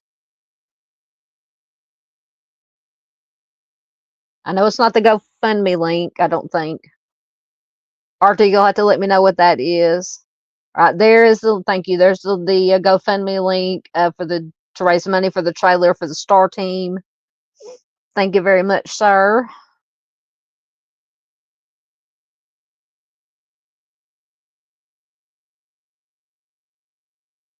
All right, I think I'm caught up. Let's see what we have next. Well, that might be the last one. Okay, so we talked a little bit about this Wednesday. These developments in the Jodi Huisentruit case. Let me get the article going. But this is another very famous case if you follow true crime. So I'm going to go on the assumption that most of you that are either here or watching on replay have heard of this case. But it does give the background information in the article. So this article is from November 4th. Search for Jodi Huisentruit. A tip leads to new search in news anchor's disappearance.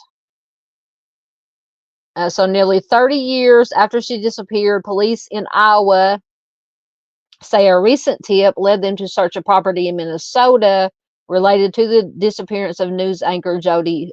I have so many problems. Jodi Huisentruit. Jodi, an anchor at KIMT TV in Mason City, Iowa, went missing in the early morning hours of June 27th, 1995. She was running late for work that morning. She had called a co-worker to let them know that she was on her way. However, she never made it to work. The disappearance was quickly ruled an abduction, with her belongings found lying on the ground near her car left in the parking lot. A witness also reported seeing a suspicious white van and hearing a scream. And I believe they found maybe one or two of her shoes, her curling or hair dryer. Her key actually might have been broken off in the lock of the car. Yeah, and just some of her belongings strewn by her car. Despite a number of leads over the years, Jodi remains missing. In a statement to Fox 9, Mason City Police Chief Jeff Brinkley said his officers, along with Minnesota law enforcement, had undertaken a new search related to Jodi's disappearance. The chief said the search occurred in the city of Winstead, Minnesota. Police did not say what led them to that property. A public information for public release statement said information gleaned from this effort will be used in the ongoing investigation. At this time, there is no additional information for public release. And it says Winstead is about 40 miles west of Minneapolis and more than 130 miles north of Mason City, Iowa. So that is very interesting. Apparently, maybe they got some kind of anonymous or not anonymous tip about to cause, they had to get something specific information, obviously, to make them search in a specific location.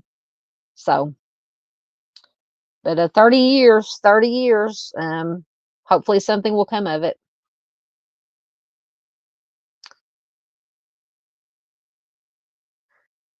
Yep, Arctic says I've covered it and been following it for almost 30 years. Yep. I've been probably ever, since I got in when I was young, and got into true crime and looking at stories. This is probably one of the first cases that I came across and read about. Paula says, do they have suspects? Not that I know of. Not that I know of. At least not that I've read. It just they basically had she didn't show up for work. Her co-workers called. The police went out there, found her belongings by her car. You had the witness that said they saw the white van and heard a woman screaming.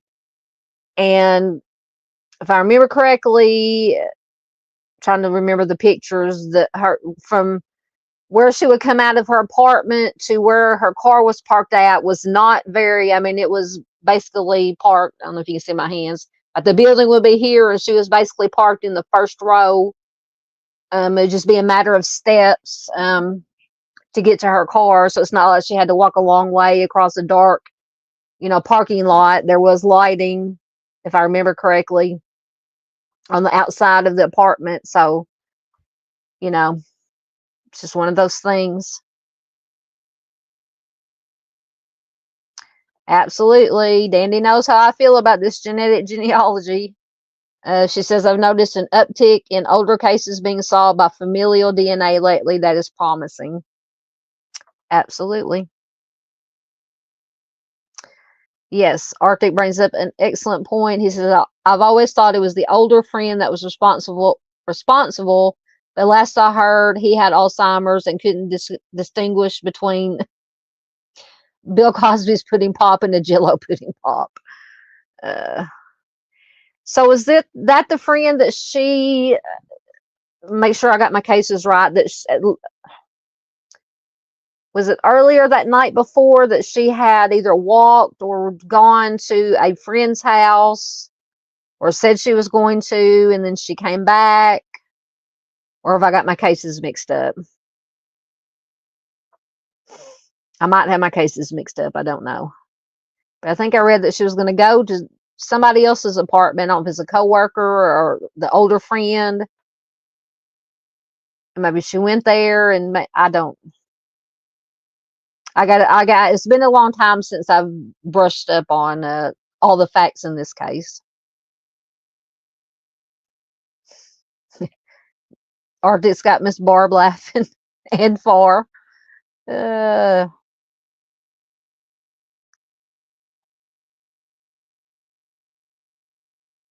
so Arctic, well, come up. There it goes. Said he had been exhibiting stalking behavior. Is that what you mean? Yeah, that's just one of these cases that I try to keep up with. So I was very excited when I heard this news or saw this when it came up.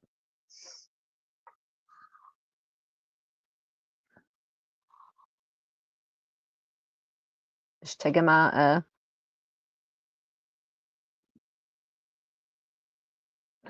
checking my notifications. Oh, that's right, the birthday party. Okay. Artie says he had been exhibiting stalkerish behavior and he had thrown her a birthday party. Yes, okay, that was it. That was it. It's all coming back to me now. Now that you're reminding me. Yes, a birthday party right before she went missing. That's it. Yes. But was it also too, or am I thinking of a completely different case that maybe after the birthday party at some point that night she had went to another friend's house or something, or an apartment? I might be thinking about a different case. Hey, Miss PJ. Good to have you here, love. How are you doing? Always good to have Miss PJ here from Lighting Their Way Home. Please do check out her channel. It is magnificent, along with Arctic's channel and Mind of Monsters and True Crime Web and all our other friends. Alan the Proud Dave, which he should, no, it's Friday, never mind. Tomorrow, well, late tomorrow night, early Sunday morning, Dave should be having his weekly true crime, what's they call it? Weekend True Crime. My mind is not working. Work as usual. Weekend True Crime. I'm gonna do my best to make it to his life. I have not. I feel so bad. Dave's gonna think I abandoned him. I don't think I've made it to one of his lives in probably a month or more. I feel so bad. And Dave did pop into the Markysha Carmichael stream that I did earlier. And for anybody who wasn't here earlier, please do check out we did an early live stream. It was 4:00 Central, covering the Markysha Carmichael case. And let me see if I have, because I think that was all the stories I have.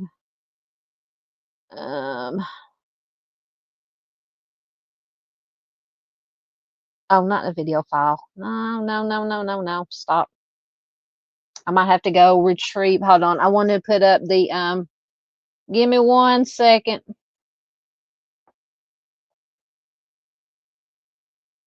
I'm going to have to fetch it.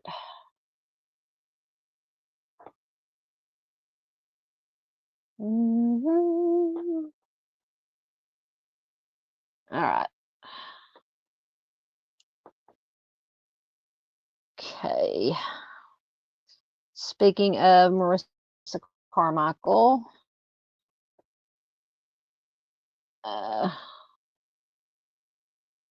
let me get rid of some stuff.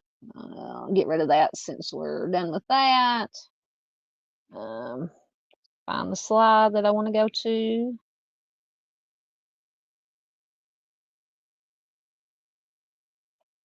Oh, there it is. Okay. Add the stage. All right. Yeah, for anybody who may have missed it, definitely watch the replay.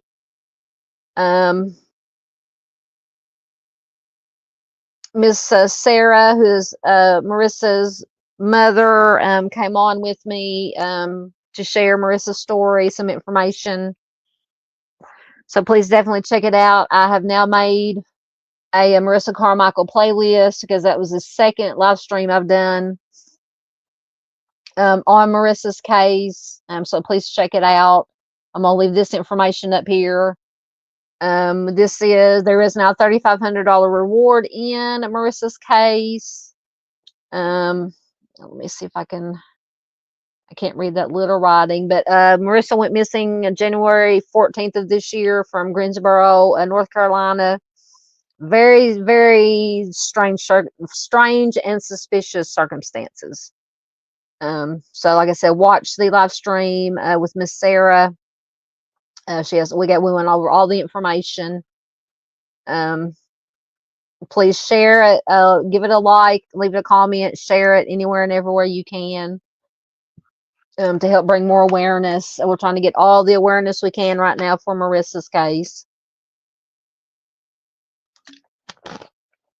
And I think if you and Arctic can let me know if I'm wrong or right, if you would like to contribute some money to the reward fund, I think you can get in touch with Arctic and he can let you know how to do that.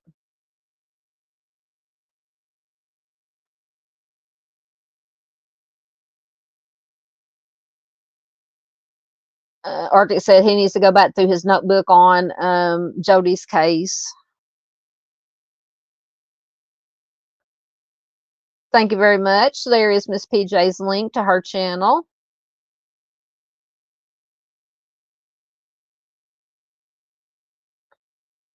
Paula says, I'm one of his moderators.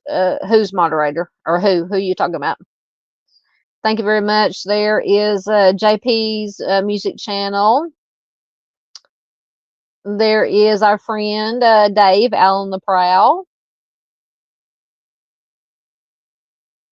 Yeah. Miss Barb says, I always have a date with Dave on Saturday night. Alan the Prowl, I don't sleep much. He's a good guy. Dave is wonderful. Dave is a wonderful human being. We all love and adore Dave around here. Like I said earlier, he did pop into the Marissa's live stream earlier. There, yes, and I have this pinned to the top of the chat also, but thank you for putting it in again. There is the link to Timmy's Legacy Foundation YouTube channel.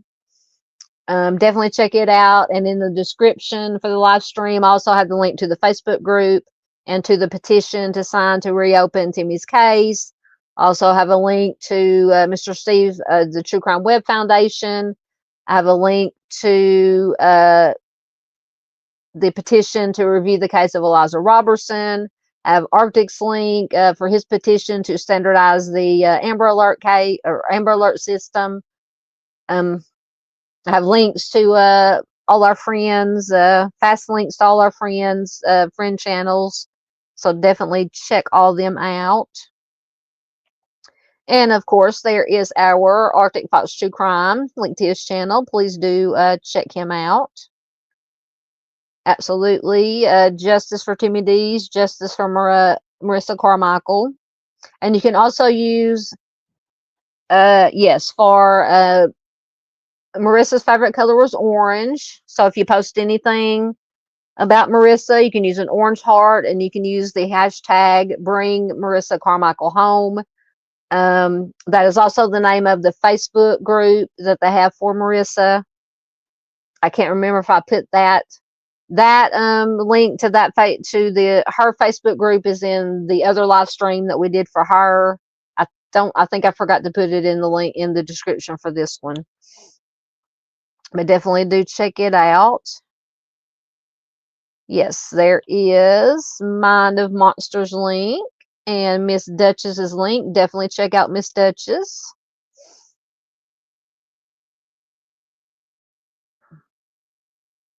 Wait, Mr. Steve's not here, is he? Somebody said hi to Mr. Maybe just because I said Mr. Steve's name.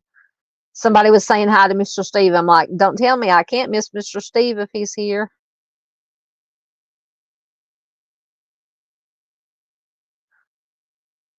Okay, Arctic says Marissa's reward is privately funded. I haven't set up a fundraiser for it as of yet. Yes, absolutely. Hashtag Bring Marissa Carmichael Home with the orange hearts. Because we always like to do hearts in the color of, because we do green hearts for Timmy. Was it blue hearts for Doug Teal? And now we can do orange hearts for Marissa. Thank you very much. There is Mr. Steve's True Crime Web. Absolutely. Bring Marissa Carmichael home. I'm telling you guys, it'll break your heart listening to Miss Sarah. Telling you. It will break your heart. There's such a strong, just like Miss Barbara, such a strong rock star mom fighting for answers and justice for her daughter, just like Miss Barb is fighting for justice for Timmy. Just kudos to all to you gals. Got more orange hearts, absolutely. Love all the orange hearts. We can also put some green hearts in for Timmy and some blue for Doug. I've got to get a hold of Miss Karen and try to set up something to do a live stream. Now, I don't know if she comes on panel or not, but I've got to get a live stream set up to share Doug's case, another Fredericktown, Missouri case. Okay,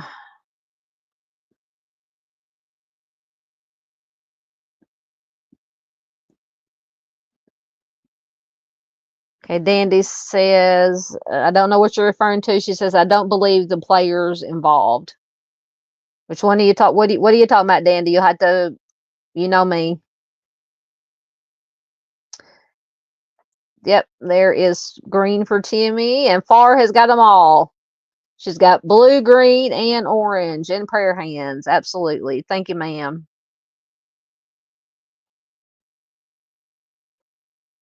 All right. Anything else you guys want to talk about? Oh, we hadn't even been on here almost 2 hours yet. We're doing good. This is good for a live stream for me. I made it through all those stories in less than 5 hours. Oh, goodness. So there was something I did see something about Koberger. Let me see if I can find it right quick, because I think you're very welcome. Absolutely, Miss Barbara, always. Let me see what I can find. There's something that came up about Koberger, but I think, once again, I got distracted by something and didn't include it. Let me see if I can find what it was. All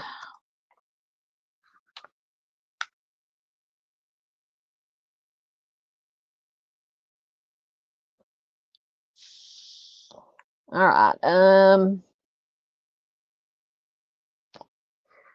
right. So apparently it is about the DP. So let me screen share. I'll take this down for a minute. So I haven't heard a lot about Koberger lately.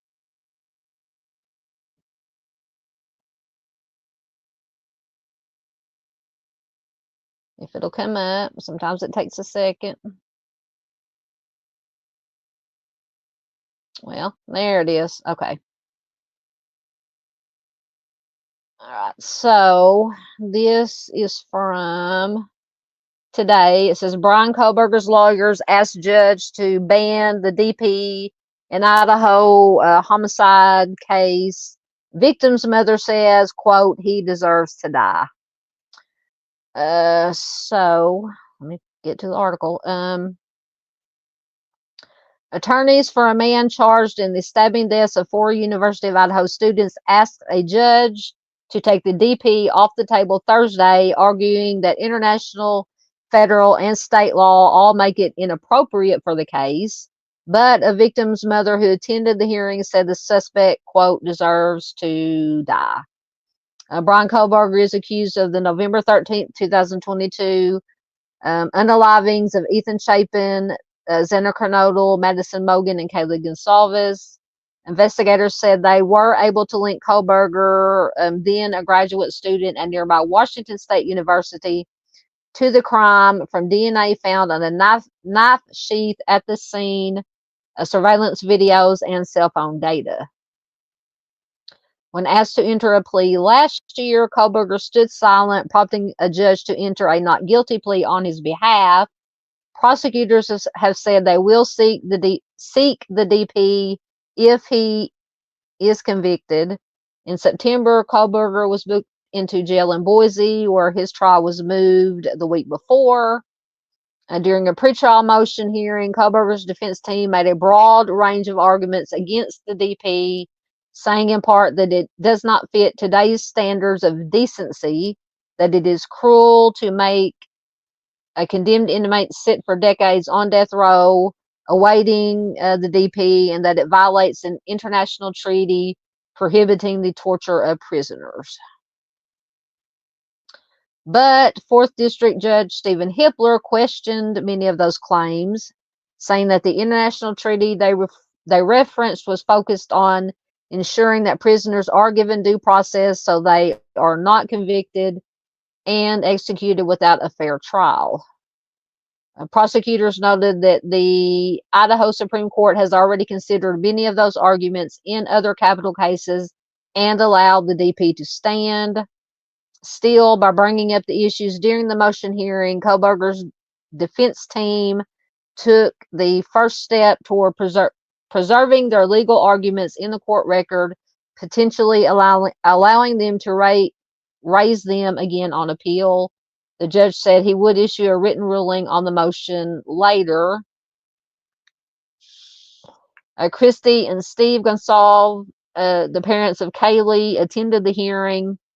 Afterwards, they said the details of the case show the DP is merited.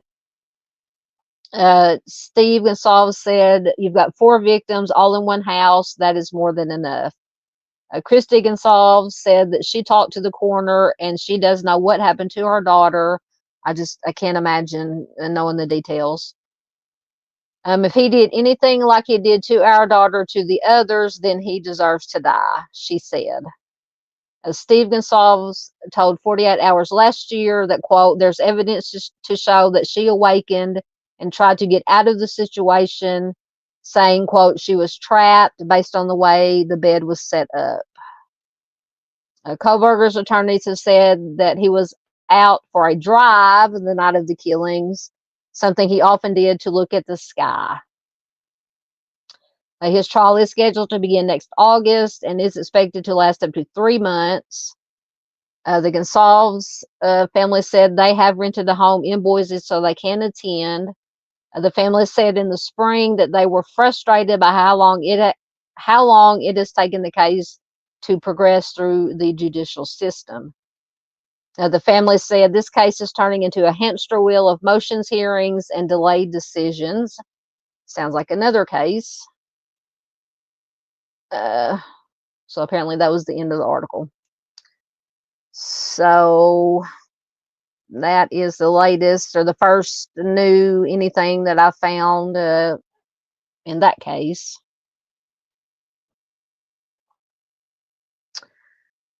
Let's see. Let me.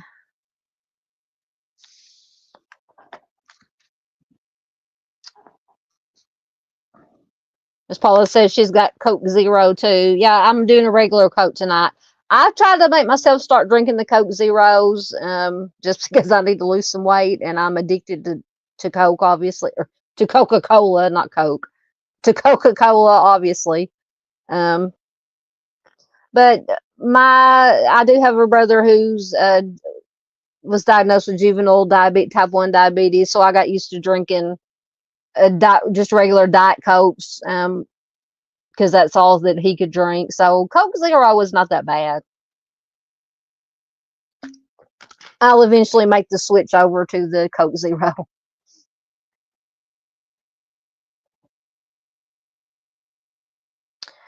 See, yeah, that's another reason I've kind of, because Arctic says not going to mention any names, but some of the Missouri parents have disrespected Barbara, so I can't in good conscience support them any longer. Yeah, I've got to get with Miss Barbara about things of that nature before I move forward with any other cases. Let's just put it that way, because I have, because I know that one conversation that me and you and Miss Barb had the night we did the live stream about Timmy's case. So I get you. I hear you, my friend. Yeah, that's another thing that I'd read in an article regarding Kohlberger. Dandy said he's getting the firing squad if the meds aren't available. See, I didn't even know that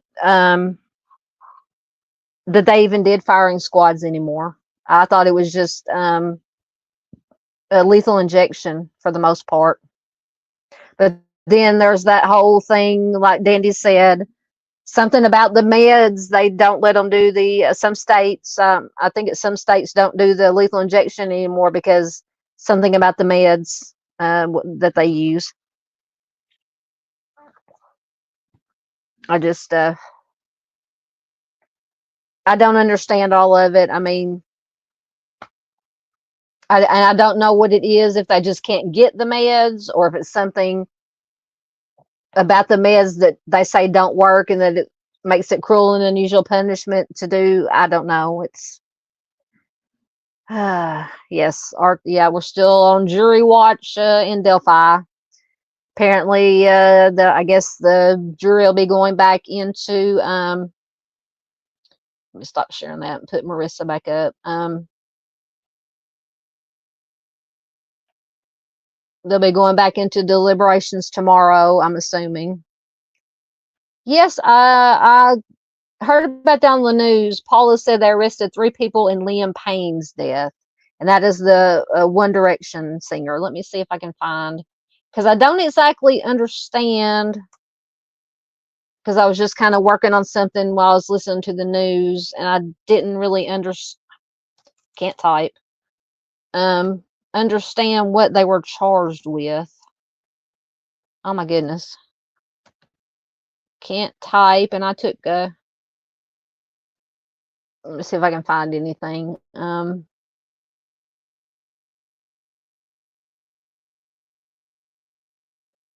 Okay, here's something else.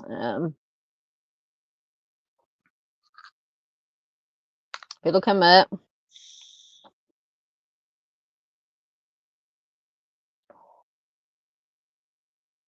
All right, take that down one more time. Let's see if it came up. Yeah, there it is. Okay. Let me screen share it. Hit the right buttons.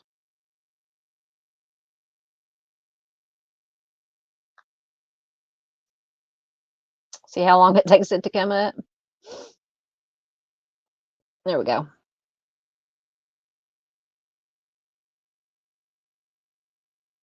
Okay, so says 3 people arrested and charged in connection with Liam Payne's death, according to Argentine authorities.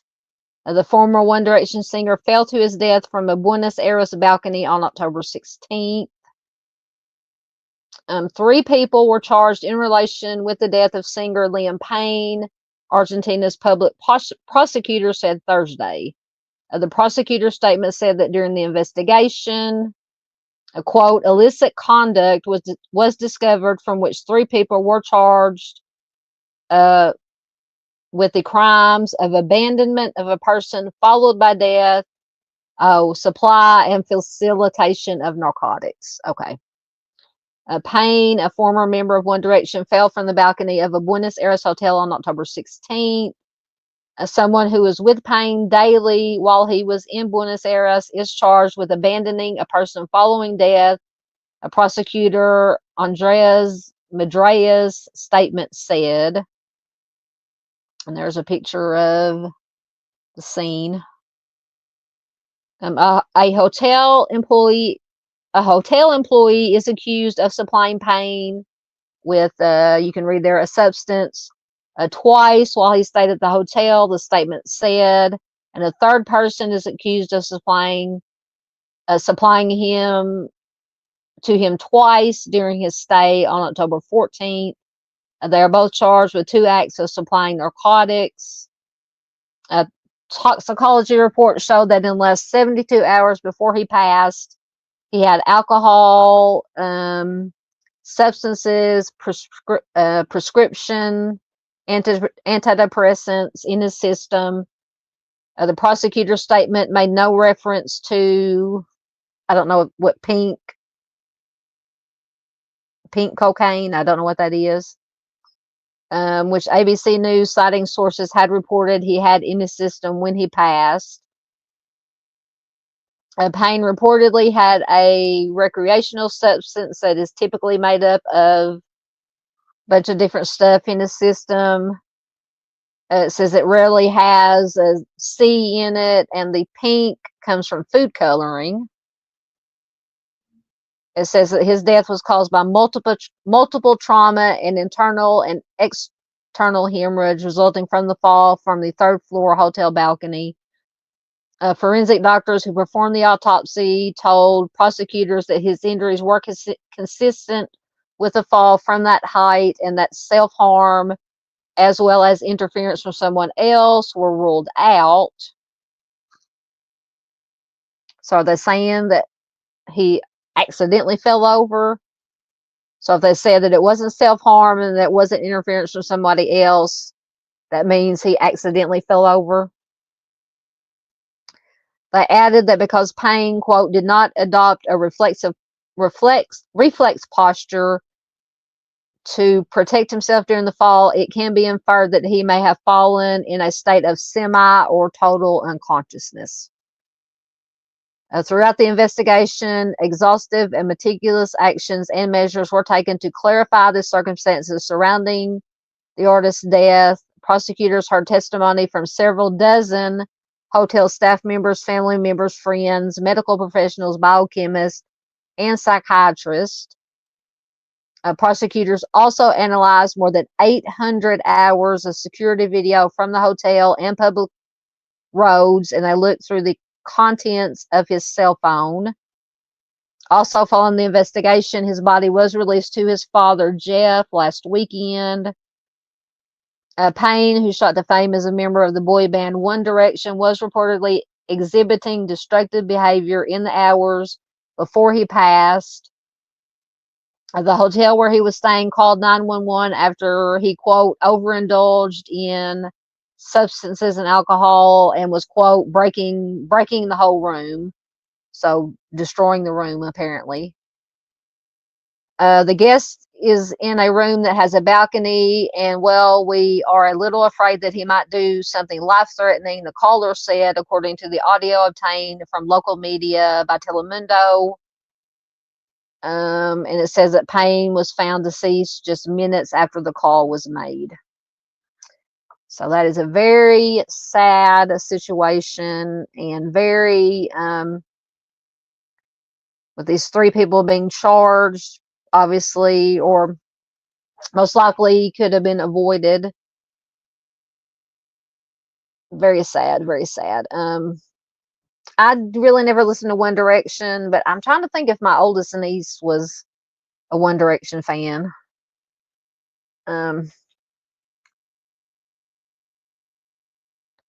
Very sad. Okay, going back to, I'm assuming Kohlberger, RG says his lawyer wasted the court's time, as those arguments should have waited till the penalty phase. That is true. That is true. All right, let me stop sharing that and put Marissa back up.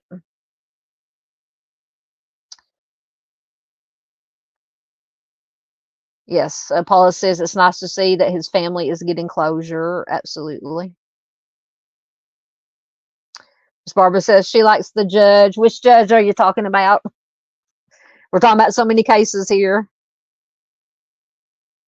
Are you talking about Kohlberger? Because Arctic says, I do too. He wasn't taking no crap from the defense. Dandy says she drinks water and coffee, never soda. I drink water. I don't do coffee. I have my sweet tea. Yeah, I'm trying to cut down on the Cokes, or at least transition over to the Coke Zero at least, because the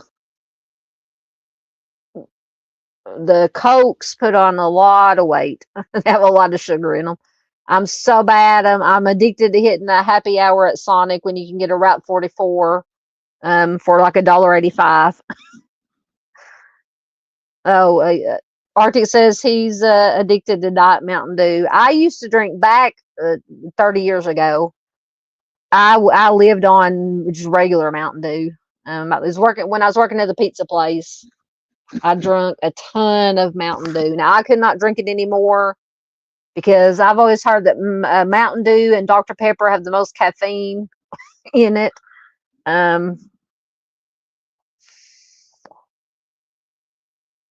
So I haven't drunk Mountain Dew in a long time. So going back to Kohlberger, Miss Barbara says, how does it make it cruel for them but not for the victims? I don't understand that. Are you talking about the DP? Yeah, I don't understand it either. Dandy says, at least BK is not going to suffer a nitrogen death. I heard that's horrid. Oh, the gas chamber. Yeah, I just couldn't imagine.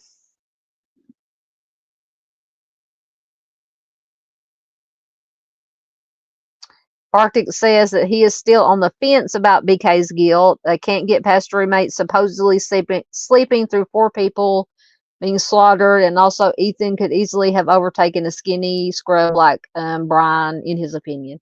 That is a valid point. That is a valid point. So when did I say that his trial was supposed to start? I already forgot. In November, did I say? Arctic was asking Miss Barb if they're getting any of the rain her way in Missouri. I heard it raining earlier here for about 5 minutes. We had a little brief downpour, but it is quit. But I think it's supposed to, the heavy stuff here is supposed to move in tonight, tomorrow, and Sunday.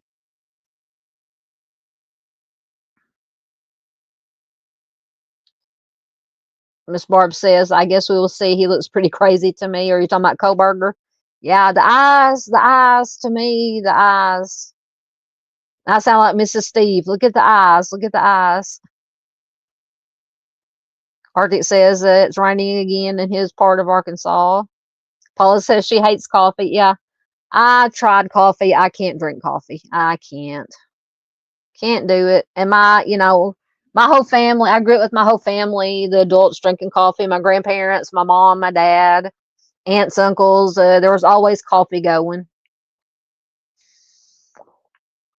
Paula says she stopped drinking Mountain Dew. Yep.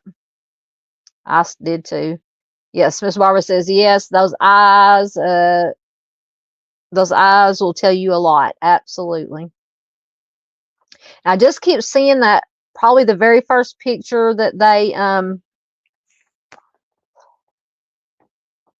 that after they arrested him, it was the picture they had the green or the was the green or the orange, that vest thing, and just the look in his eyes and the kind of like the little smirk on his face. It gave me Ted Bundy vibes.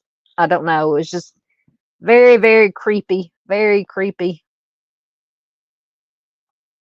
All right. Let me see if I had anything else or anything else you guys want to talk about. I think we went over everything. I feel like I'm forgetting something, but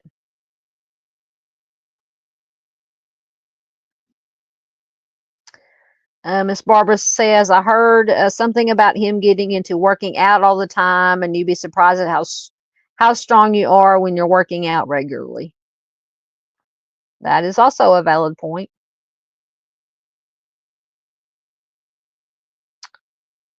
All right.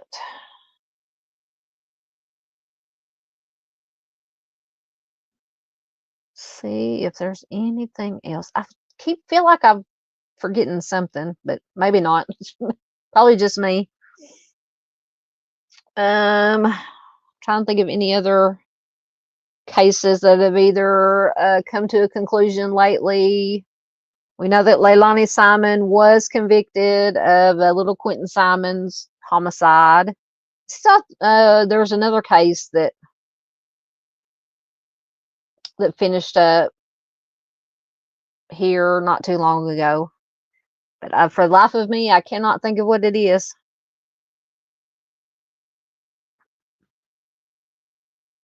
Let me look at something right quick.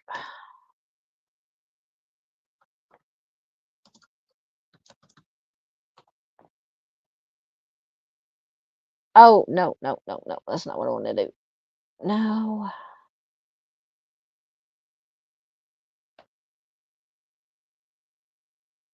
I might have just messed up my StreamYard on my...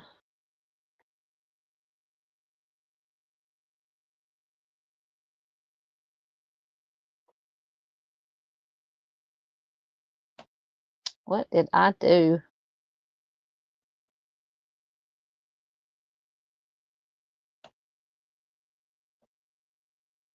Oh my goodness.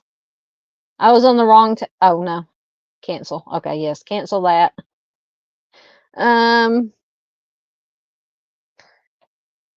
Yeah, Arctic says that's true, Barb. I guess we'll see what evidence they have during trial. I know some of it, but hopefully there's more if they expect a conviction. So, somebody had to refresh my memory. Well, they said they had of course, the knife sheath with supposedly his DNA on it. They have video surveillance, probably the phone pinging, geofencing, or whatever. Is that all that they've... It's been a while since I've brushed up on this, on the Koberger case too. Is that all that they released publicly that they have? I know they released all the affidavits and stuff months and months ago.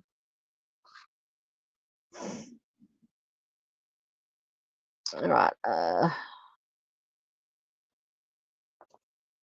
And I forgot what I was going to look up when I accidentally almost took myself out of a StreamYard.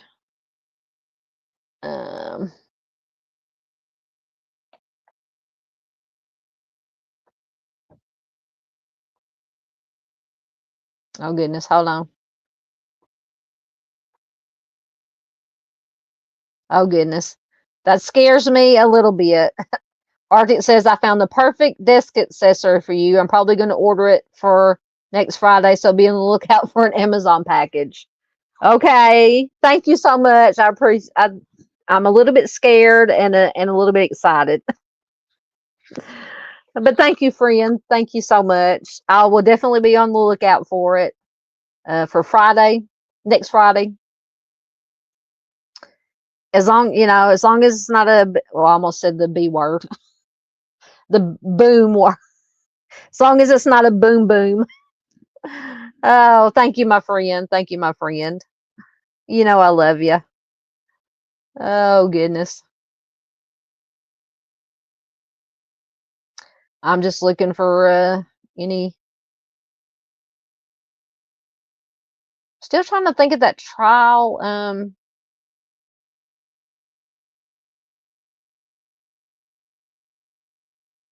I think Gisela on Grizzly True Crime has been covering it, maybe. And for the life of me, I cannot think of what it is.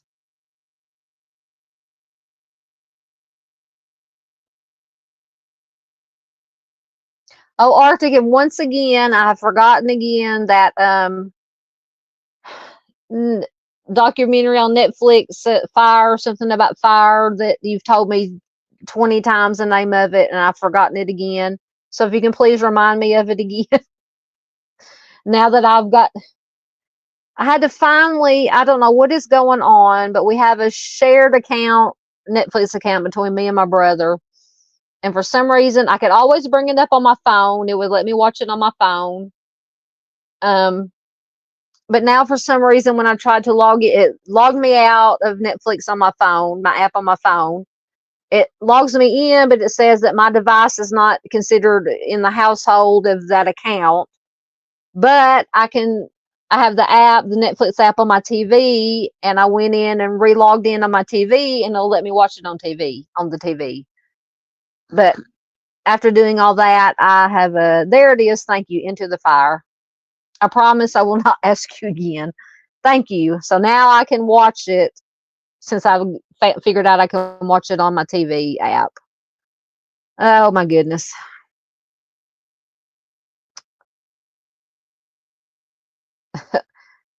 Miss Barb says, if I was you, I'd be afraid too. It's coming from Arctic. I'm telling you, I'm a lot excited and just a teeny bit afraid. Oh goodness.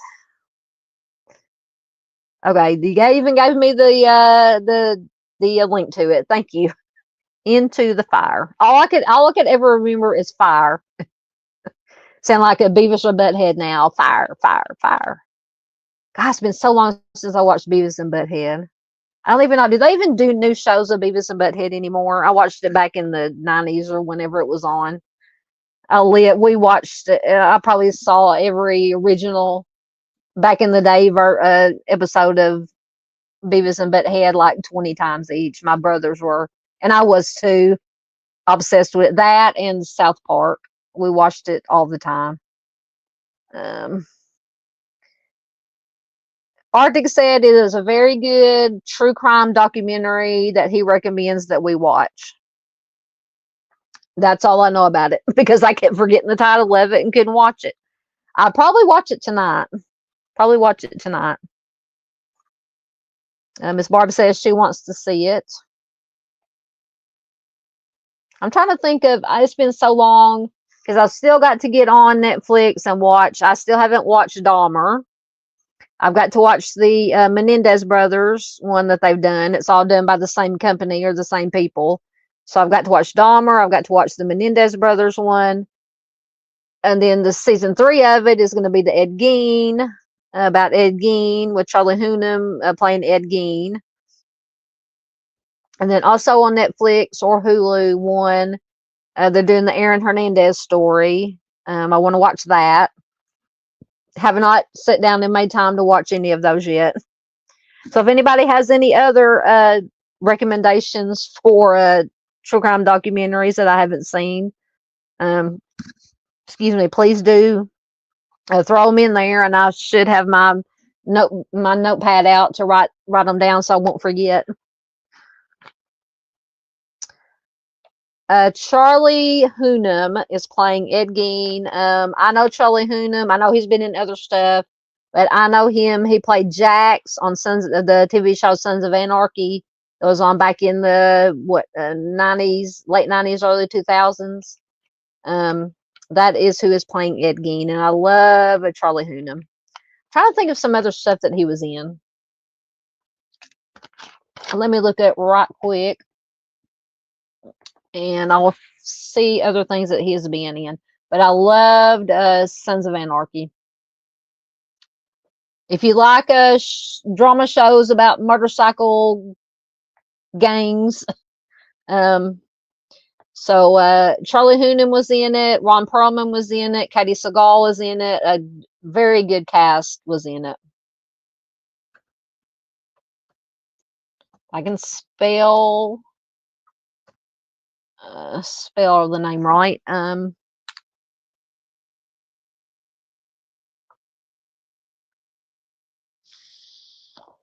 Let me see. Trying to find the IMDb. He's been in Sons of Anarchy, King Arthur, Legend of the Sword in 2017. He was in Sons of Anarchy from 2008 to 2014. He was in a movie called The Gentleman in 2019. He was in Papillon in 2017. He's in Pacific Rim from 2013, Green Street from 2005.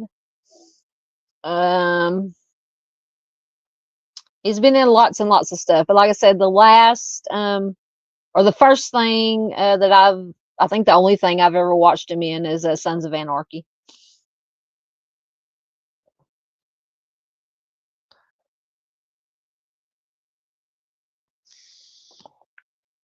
Oh, I didn't know that. Paula says he was the actor cast for 50 Shades of Grey, then he quit.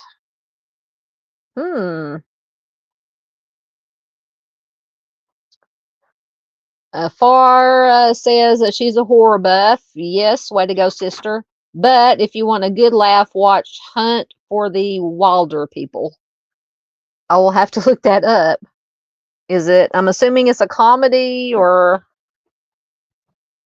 I will definitely have to check that out.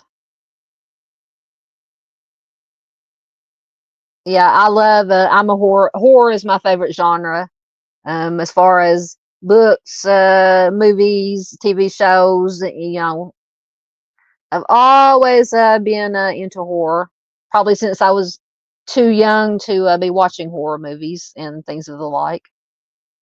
Okay, she's far says it's a comedy from New Zealand. Where can you watch it at? Any streaming services that I might have? I have Netflix, I have Hulu, I have Vudu, I have Tubi, Paramount Plus, I have Disney Plus. I'm trying to think of everything that we have. Yeah, we talked about that. I'm still so sad about Tony Todd passing away.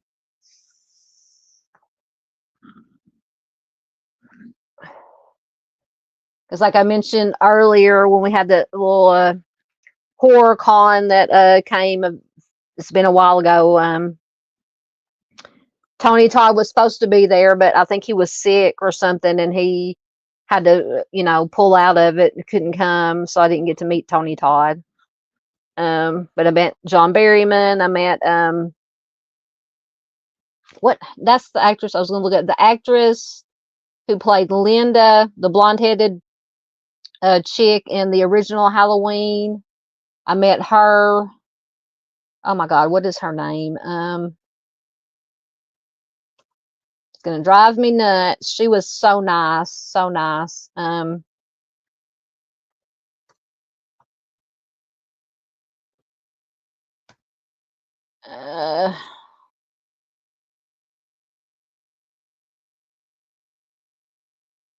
me see. I want the original Halloween. Her name is on the tip of my tongue. Of course, now my computer's decided to go slow. PJ Souls. PJ Souls. I got to meet PJ Souls.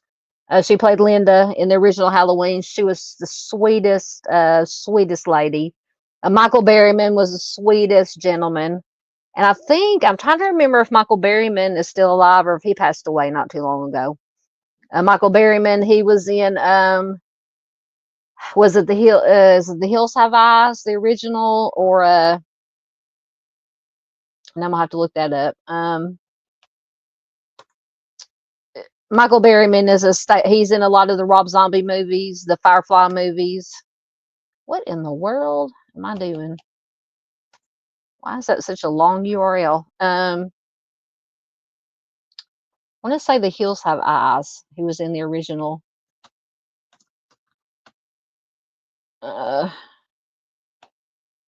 He's got a very distinct look. There he is. So let me see if I can screenshot. Yes, he was in the original The Hills Have Eyes, The Hills Have Eyes Part 2, and The Evil Within. Very, very nice gentleman. And also got to meet, can't remember what his name was, but he had a limited role in Buffy the Vampire Slayer. He played one of the many demons that was on Buffy.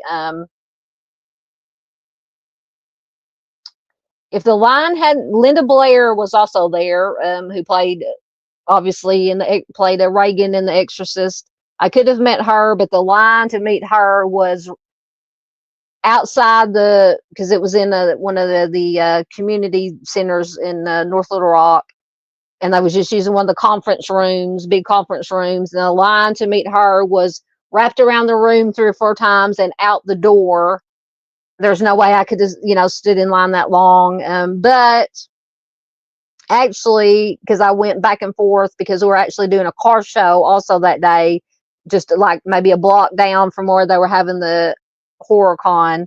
So I went over there. I got my all-day pass to get into the horror con, and I went back and forth 2 or 3 times. And I think the last time I went over to the horror con, they were getting ready to shut down for the day, and I actually passed Linda Blair and her entourage, a couple of people in the hallway, and just kind of waved at her and said hi. And she waved back and said hi and smiled. Very nice.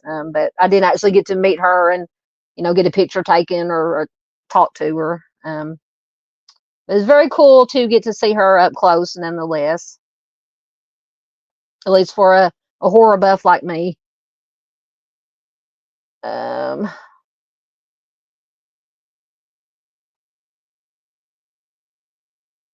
So Far says, "Are you talking about that? Hunt for the Wilder People? It might be on YouTube. That's even better. I can. She's just type the name into YouTube. It will come up. Excellent." Miss Paula is saying, "Nice and cool." I don't know. You're talking about my encounters, my celebrity encounters.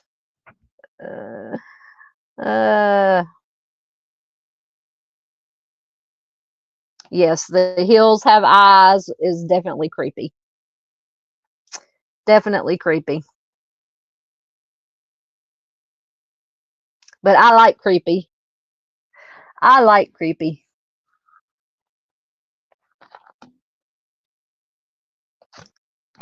I'm trying to think if there's any other actors or that I met that day. Oh, I met God, once again I can't remember. My memory is for shite anymore.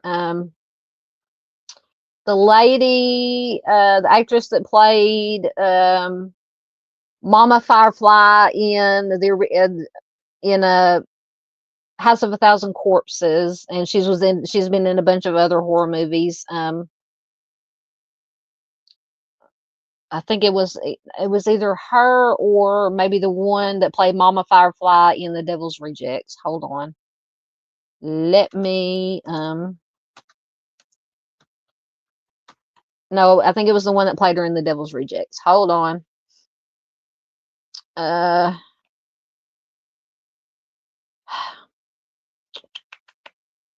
on.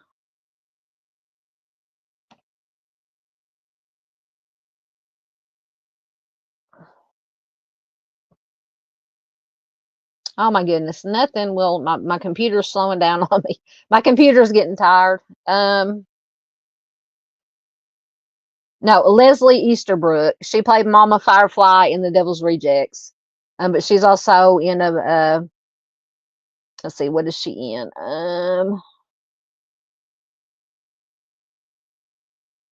She was in Police Academy. Yeah, Police Academy. That's where I knew her from. Also, Police Academy 4. She was in most of all the Police Academy movies. But yes, Miss Leslie Easterbrook.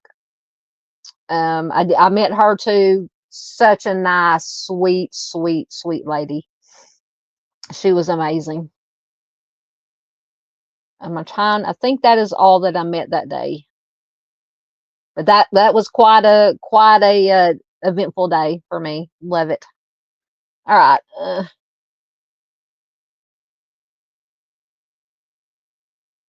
Oh, thank you, Far. Far says, "Got to go, guys. My boys just got here.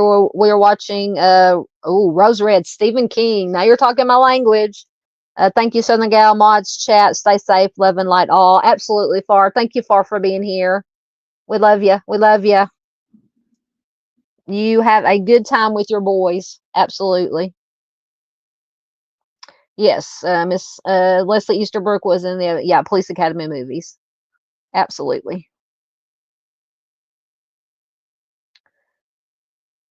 Miss Barb says they just came out with another movie, A Smile, the second one. I haven't seen it yet. Oh yeah, I was gonna watch. What happened? Once again, I was gonna watch. I think for Halloween or the night before Halloween, I was gonna watch the first Smile, and I had it queued up, and something happened, and I never watched it. So I've got to watch it. But yeah. Uh-oh. Okay, so Arctic says, "Okay, ordered it. It will be there Sunday." All right, I will be on the lookout. Are you talking about the day after tomorrow, Sunday, or next Sunday? Because I want to make sure if it's this Sunday, I want to make sure so it doesn't get wet because it's supposed to rain. But if it's next Sunday, that's fine. But thank you so much, Arctic. Like I said, I'm very excited and a little bit scared. I shouldn't be scared. I kid. Paula says, okay, so the day after tomorrow. Okay, gotcha. Thank you, my friend. So Miss Paula says the horror movie YouTube podcasters do sometimes go to the horror cons. I would love to. Like I said, I think probably in Little Rock or North Little Rock, that's the only one, the little, what I call little, compared to these in big cities, horror cons that I've ever got to go to. And it was just by chance that we were in, I can't remember if it was in Little Rock or North Little Rock. But anyway, it's just one is on one side of the river and one's on the other side of the river. So it just happened to be that day we were, the Pontiac Club was having its car show, just like literally a block down the street from the convention center where they were having the horror con. And me and my baby brother both, or I bought passes, just one, because I think they were having it all weekend, but I just bought one day passes for, I think it was the Saturday that we had the car show where we could both, go in and out. And so that's how I came to be able to go. And I enjoyed it immensely. So cool to get to meet all the actors that I've got to meet. But now my only regret though is, nothing can be done, but not getting to meet Tony Todd now that he's passed away. But nothing can be done about that. Just thoughts, prayers, and good vibes to his family.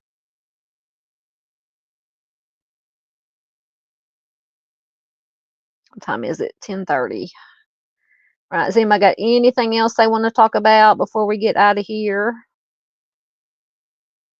Because my voice is starting to go and my bladder is starting to go. I've had too much Coke. I'm going to have to go see a man about a horse here pretty soon. Yes, but once again, I know I'll keep harping on it. Please go watch the Marissa. I'm putting the wrong way. The live stream we did with my Marissa, with Miss Sarah, Marissa's mother. Please watch it, like it, share it. We very much need all the awareness we can get for Marissa's case. Absolutely. Paula's in Eastern time zone. She says it's no, now we got people popping in. Christopher Luttrell, welcome. Says you got any updates on that? You mean missing Marine? Who you talking about? You have to give me a name. You have to give me a name.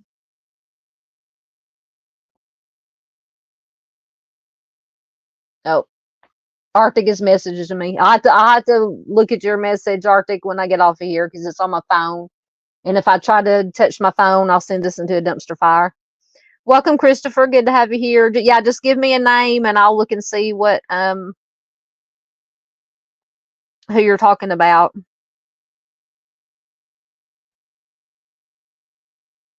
I know you were here in one of the live streams the other night. Was it the Missing Person Monday live stream?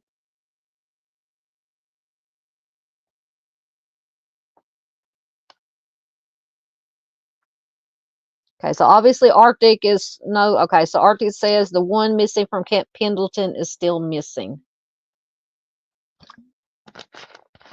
Let me look that up. Camp Pendleton.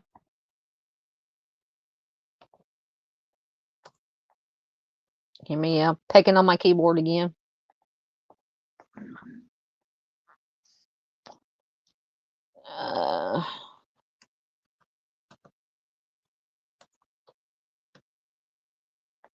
Right. I'm looking to see what I can find.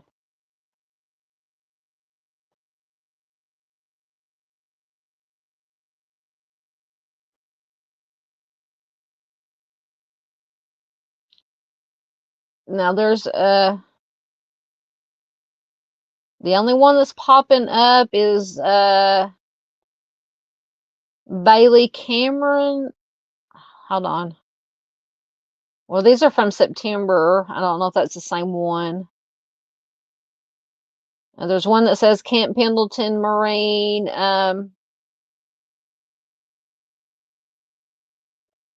Oh, you're talking about, okay.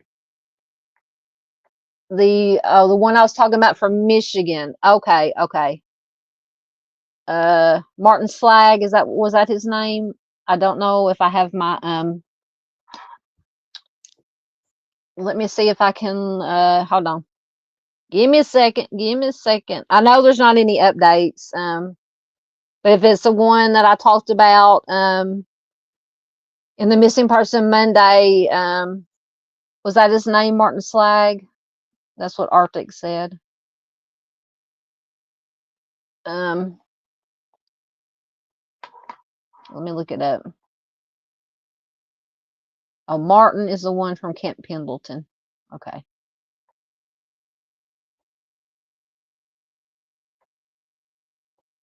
Okay, so Christopher said, okay. Christopher said the one I remember there was a Marine and the ones that I was talking about in the missing person Monday. Let me see if I can, I don't know if I still have those slides.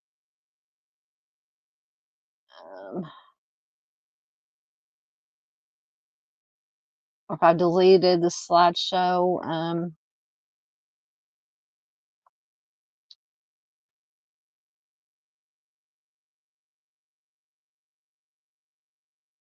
I must have deleted the slideshow because I do not have it. So I cannot remember. I do not remember his name.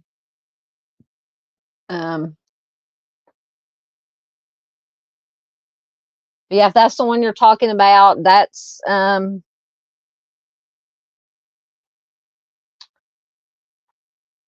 that was probably all the information I had on him.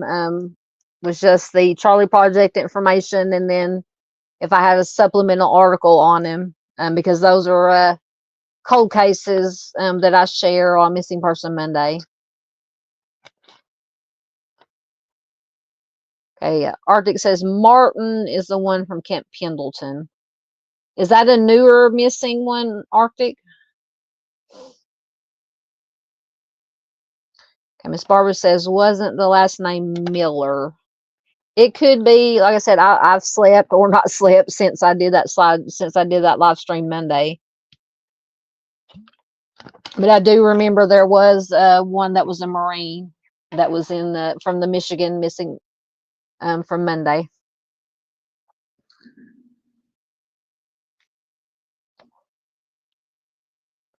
I wish I could remember the first name, like I said, but basically, if it's the one from the cold case missing person Monday, the only information I have was the Charlie Project and the whatever was in the article that I found about him.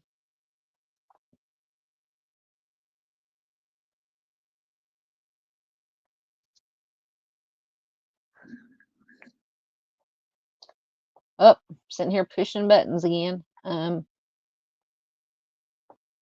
we go. That's the one I was trying to push. All right, you guys got anything else? If not, we'll start getting out of here. We've been on here almost 3 hours, which is typical for I did good with Miss Sarah's though. With Marissa's, it was just a little under an hour, but Miss Sarah wasn't feeling well, so she said she could do about 30 or 45 minutes. So I just wanted to get her, make her as comfortable as possible. Since she was gracious enough to come on to talk about Marissa's case, and I very much appreciate her doing that. All right, so I'm going to leave Marissa up there. So if you do have any information about Marissa Carmichael's case, you can call the Greensboro Police Department at 336-373-2222, or the Greensboro Guilford Crime Stoppers at 336-373-1000. Once again, Marissa went missing from Greensboro, North Carolina on January 14th. Please share, and I have put a new flyer that Dutch has made on my community tab here on YouTube and on Facebook. So please share it anywhere and everywhere you can. You can use orange is Marissa's favorite color, and you can use the hashtag Bring Marissa Carmichael Home. So I encourage you, please share it. the poster with that hashtag. Any little thing we can do to help bring as much awareness as possible to Marissa's case, we need to do it, guys. All right, I'm going to quit babbling. So if anybody's got any last words, comments, goodbyes, get them ready while I do some multitasking here, trying to find the right thing. There it is.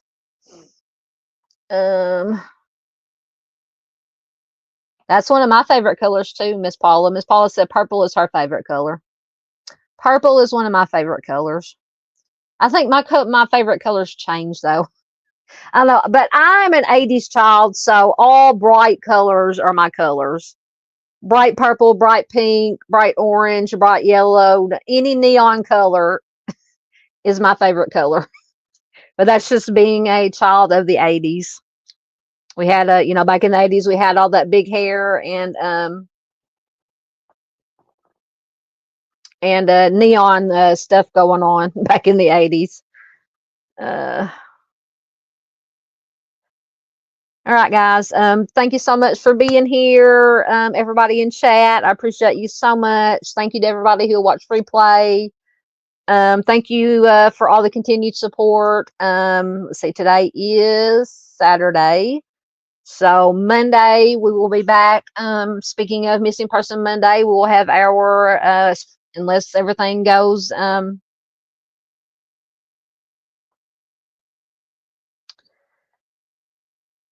okay, hold on. So Christopher says, do you have any updates on the 43 monkeys from my research facility in Northern Carolina that went missing back on November the 6th? I remember reading something about that. Something about some monkeys going missing somewhere. I have no clue. I'm going to have to look at that. Yes. Arctic says, yes. In the 80s, our atmosphere was made out of Aquanet. Yes. I definitely participated, unfortunately, partially in the depletion of the ozone layer with Aquanet. Because I had hair up to here. They say what the higher the hair, the closer to God. I took that literally. Oh my goodness. I'll have to, maybe for the members, and I think I have showed some pictures. I'm going to have to dig deep into my photo albums of some of my 80s big hair pictures and share it with the members at some point. And I need to do, it's been so long since I've done a members only live stream. I've got to do it. It's been probably 3 or 4 weeks since I put out a members only video, and I apologize to all my members for that. I'm so horrible at getting stuff out for I do post a lot of pictures, mainly of the cats, to my members on the community tab. But I appreciate everybody, members, subs, the community, all the other creators like Arctic and Miss PJ and everybody, all the other creators that come in here and support. All you guys are amazing. I love you guys. What was I talking about before I got distracted with the comments? Oh, Missing Person Monday live stream. If all goes as planned, which it should. I don't know what we'll be doing another whatever the next Midwest state is after Michigan. That's the state we'll be doing. So I'll be working tomorrow while I'm watching football tomorrow and Sunday. I'll be getting those cases together and getting the slideshow and everything ready for that. Thank you, Miss Barbara. She says, good night, everyone. Love you all. Thank you. You're very much welcome. That is, that is perfectly fine. The best thing anybody can do, if you can't afford to donate or be a member, I totally understand. Just coming in here and attending the live streams, watching the videos I upload, liking, commenting, sharing is probably the most important thing you can do. So yeah, no worries on that. Absolutely. I appreciate everybody. And just because I'm going to give, if I can find it, where's it at? Oh, I gotta go into the right thing. Everybody, where is it at? Everybody gets a moo cow tonight.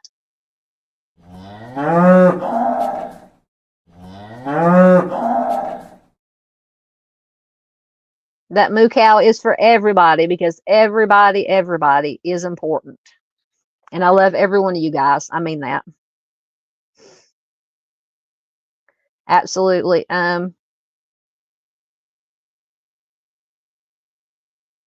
Miss Barb says, you're a family, Paula. We love having you. Yes, we are all family. Absolutely. Oh, Christopher says, what does Arkansas play tomorrow? I think we have a bye week this week. I believe Arkansas has a bye week, and I can't remember who we play next week. Maybe Georgia. I can't remember who we play next week. I believe we have a bye week tomorrow, and I cannot remember who we play next week. Because after the whooping that who was it, Ole Miss put on us last Saturday, I don't even think I watched the second half of the game. Yes, Paulo, we're talking about college football. Come up, there it is. Yeah, we're talking about college football. Yep. Oh goodness. Oh, Artie says he heard the missing monkeys are on their way to Washington D.C. to lobby for cabinet positions. See, now I remember hearing a story on the news, probably the national news. I just had it on in the background. Something about some missing monkeys. I don't know. I'm going to have to, now I'm curious again. I got to find out what all that's about. Yes, Miss Barbara. Yes, we are all family. Absolutely. All right, guys. I'm going to get out of here now because my mind is just totally blanked. So we'll see you Monday for Missing Person Monday. Everybody have a great weekend, and I will see you Monday. Love you guys.